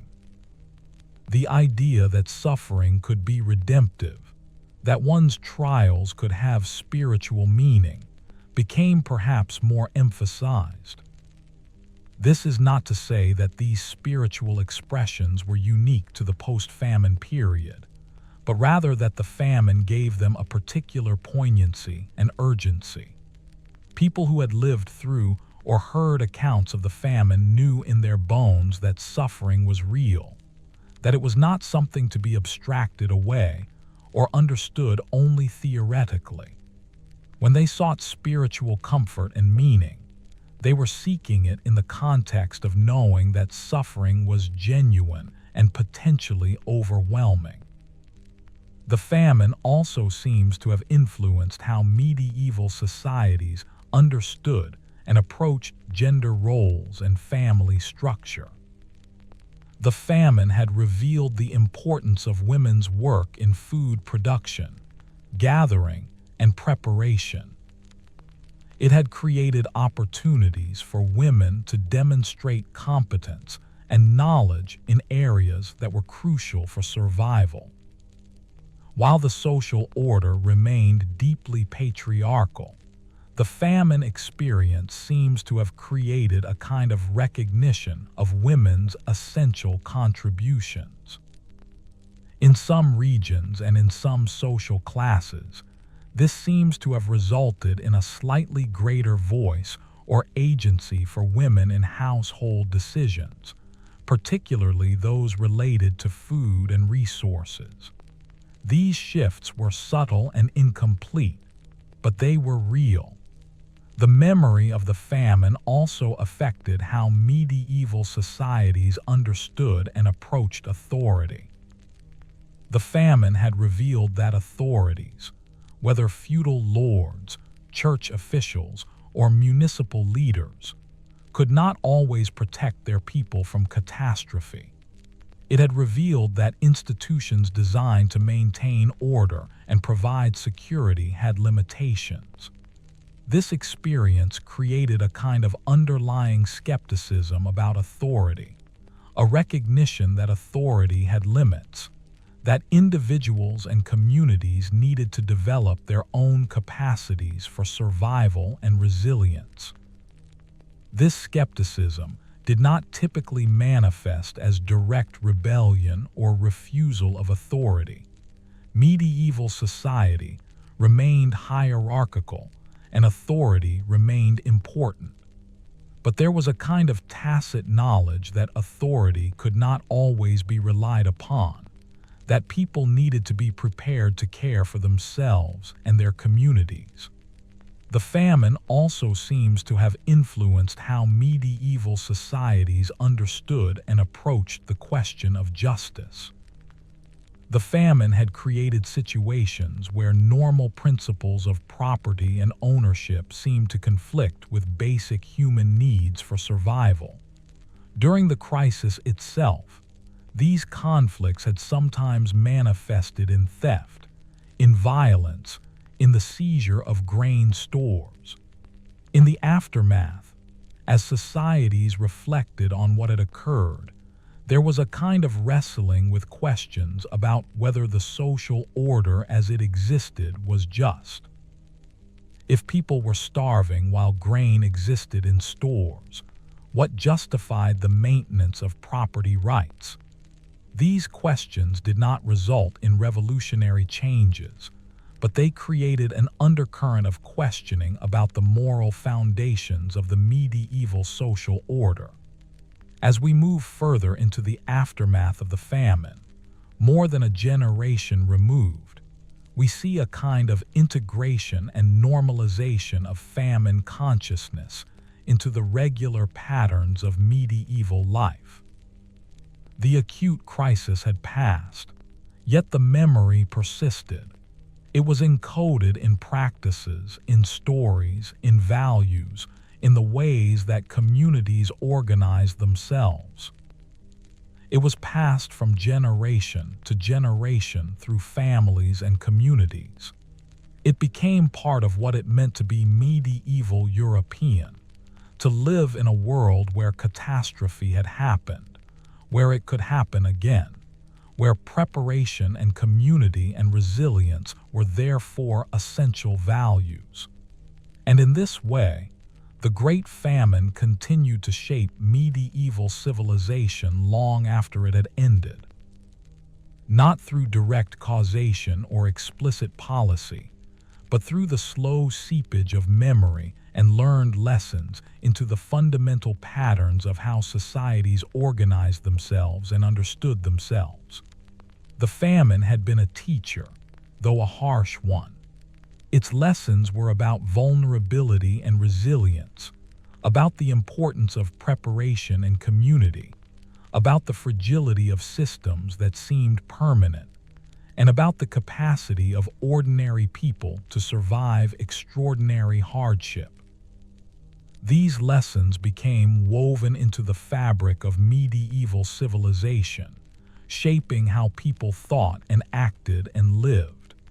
The people who had eaten bark and grass had passed along their knowledge and their resilience to their children. The communities that had held together through the crisis had passed along the practices and values that had sustained them.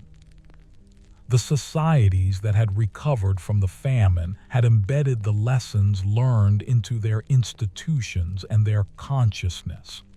And thus the famine, while it had ended, never entirely ended. It remained present in memory, in practice, in consciousness.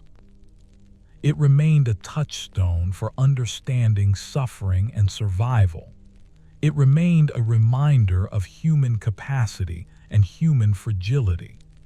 The narrative draws now toward a gentle close, a settling into rest and reflection as we contemplate the long arc of what we have witnessed together. Let us imagine ourselves standing at a window in the soft twilight hours, looking out across a landscape that has recovered from its deep wounds. The fields are green again. The forests have regrown. The villages and cities carry on with their ordinary rhythms of living. Yet if we look carefully, if we listen closely to the stories that people tell, we can still sense the presence of what was endured. We can still feel the weight of memory that has been carried forward through the generations.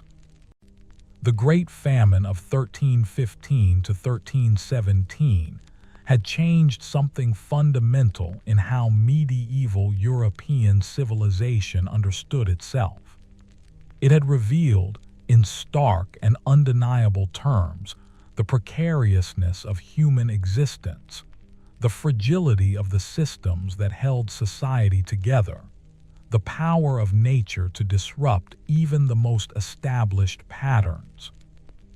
It had shown that catastrophe could come not through human malice or divine punishment alone, but through something as ordinary and seemingly natural as rain and cold that persisted beyond their season. Yet the famine had also revealed something else, something that speaks to the deepest parts of human nature. It revealed our capacity to endure. Ordinary people facing starvation had found ways to survive. They had eaten bark and grass. They had dug roots from frozen earth. They had gathered knowledge about foods that no one in normal times would have considered edible, and through that knowledge, they had persisted. Communities that might have fractured under such pressure had sometimes held together, finding in their shared suffering a kind of bond that transcended normal hierarchies and boundaries. Parents had made impossible choices about how to allocate inadequate resources to their children. Strangers had shared knowledge and sometimes food. People had found reasons to continue forward even when forward seemed impossible. The famine had been, in essence, a crucible, a testing place where human nature had been revealed both in its darkness and in its light. It had shown that desperation could lead people to betray one another, to hoard while others starved, to prioritize individual survival over collective welfare. Yet it had also shown that solidarity was possible, that compassion could persist even in extremity, that communities could choose to hold together and support one another. Both of these truths were part of what the famine had revealed about human nature. In the quiet years that followed, these revelations had been integrated into how medieval societies understood themselves. They had become embedded in institutions and practices. They had been transmitted through stories and through the patterns of daily life. They had shaped how people approached the future, how they valued resources, how they thought about their obligations to one another. The famine had become part of the foundational story of medieval civilization, not the whole story, certainly, but a crucial part of it.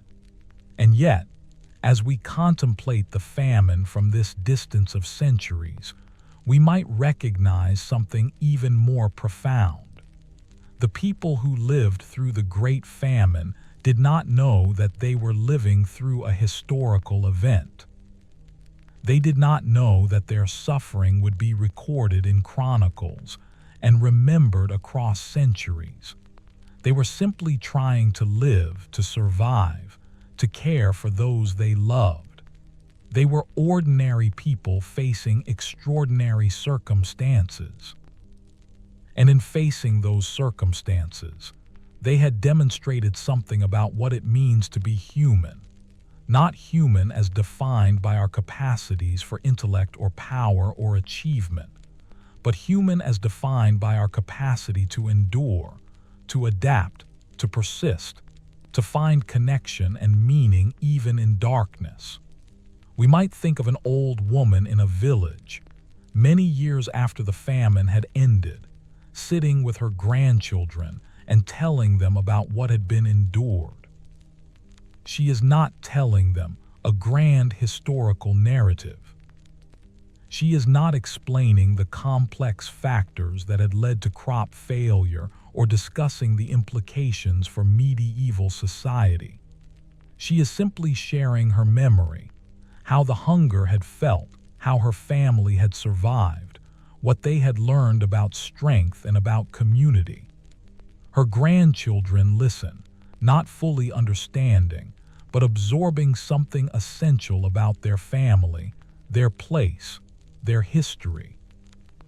They learn that their ancestors had survived terrible things. They learn that resilience runs in their blood. They learn that it is possible to endure. This intimate transmission of memory and meaning across generations is perhaps what the famine meant most fundamentally. It was not only a historical event with large-scale consequences for medieval civilization. It was also a personal and collective experience, lived and felt and remembered. It was a story told and retold in countless villages and families, each time taking on new particulars and new meanings, but always carrying the core truth that people had faced starvation and had survived it.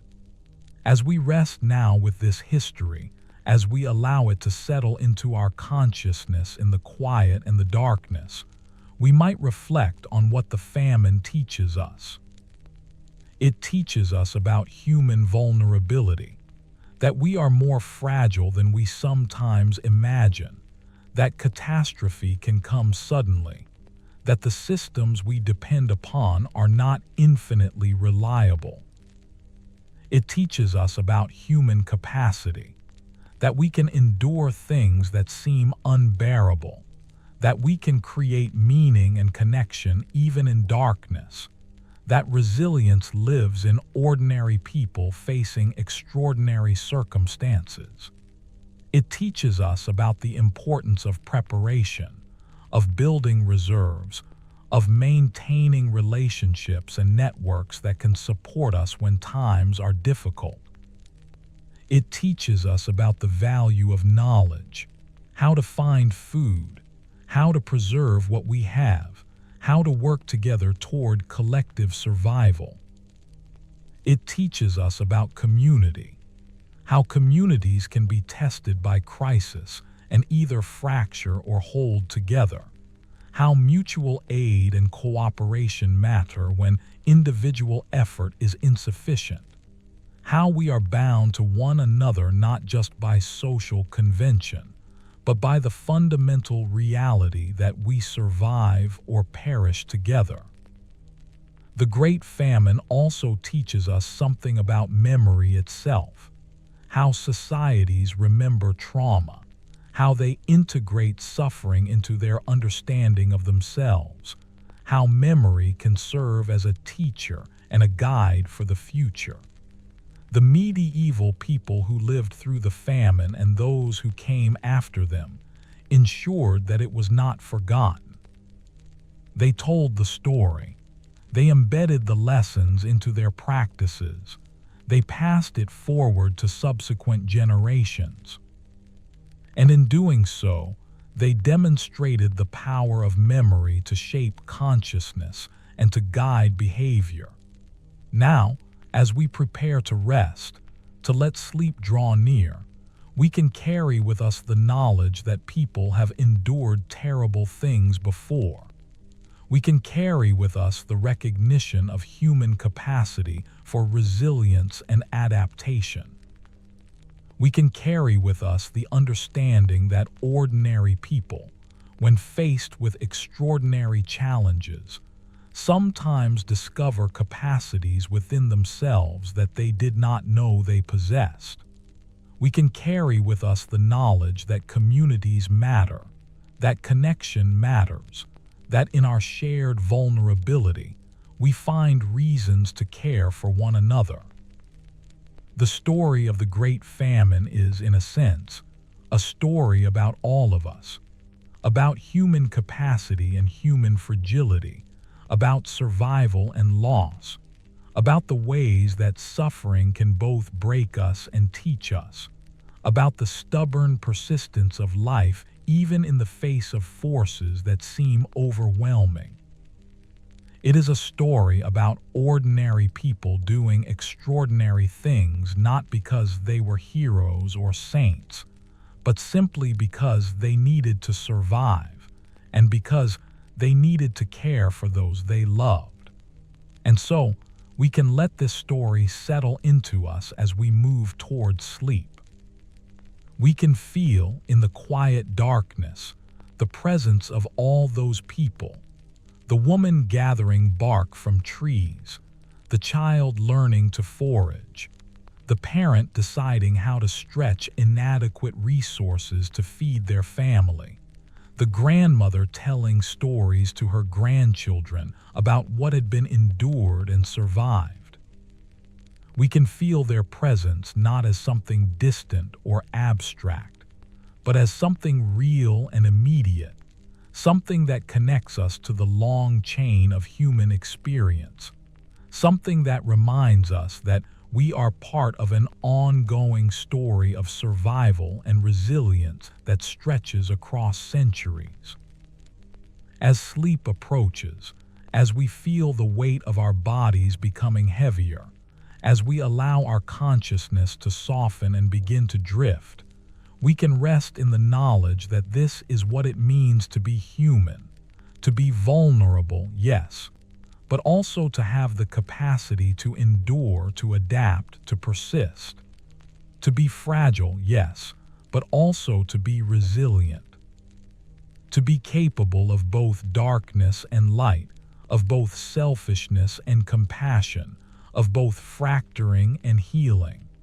The Great Famine has passed into history. The people who lived through it are long gone.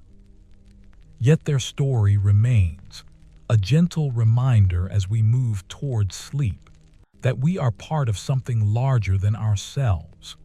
We are part of a long chain of human experience, of struggle and survival, of resilience and hope. We are connected to all those who came before us and all those who will come after, bound together by our shared humanity, by our shared vulnerability, and by our shared capacity to endure. Let your breathing become slower now, deeper and more regular. Let your body relax into the support beneath you. The famine is over. The recovery has been long and patient. The world has learned its lessons and moved forward. And we too can move forward now, into the gentle realm of sleep, carrying with us the knowledge that we are part of something vast and ongoing, something that speaks to the deepest truths about what it means to be human. The bark and grass of those long ago years have turned to earth. The forests have regrown. The fields have been planted again and again. The people who endured have passed away, but their strength lives on in the stories, in the practices, in the consciousness of those who came after them. And perhaps, in some way that we cannot fully articulate, it lives on in us as well, not as suffering, but as knowledge. Not as trauma, but as wisdom. Not as fear, but as awareness of what we are capable of enduring. Sleep now, dear friends. Rest in the knowledge that you too carry within you the capacity that those ancient people discovered, the capacity to face difficulty with courage, to find connection in community, to persist, and to continue forward even when the path seems dark. You carry it not because you have lived through famine, but because you are human, and humanity has always had this capacity. It is encoded in your being, passed down through the long generations, a gift from all those who came before. The story of the Great Famine has been told. It has been heard. It has been allowed to settle into consciousness and into memory. Now it can rest, and so can you. Let the peace of this knowing embrace you as you drift toward sleep. All is well. You are safe. The world has recovered. Communities have held together. Resilience has persisted. And in that persistence, in that recovery, in that continuation, there is a kind of grace that we can rest in. Sleep gently now. Dream peacefully. Know that you are held by the long story of human endurance, by the knowledge that ordinary people have faced extraordinary things and have survived. And in that survival, in that persistence, in that quiet strength, there is something beautiful and true that we can carry with us into rest, into dreams, into the gentle renewal that sleep brings. The famine is over. The story has been told. Now there is only peace, only rest, only the soft darkness that holds us gently as we drift away into sleep. May you rest well, knowing that you are part of something larger, something older, something that has persisted across centuries because of the quiet strength and resilience of ordinary people who faced darkness and found ways to continue. Sleep well, dear friend.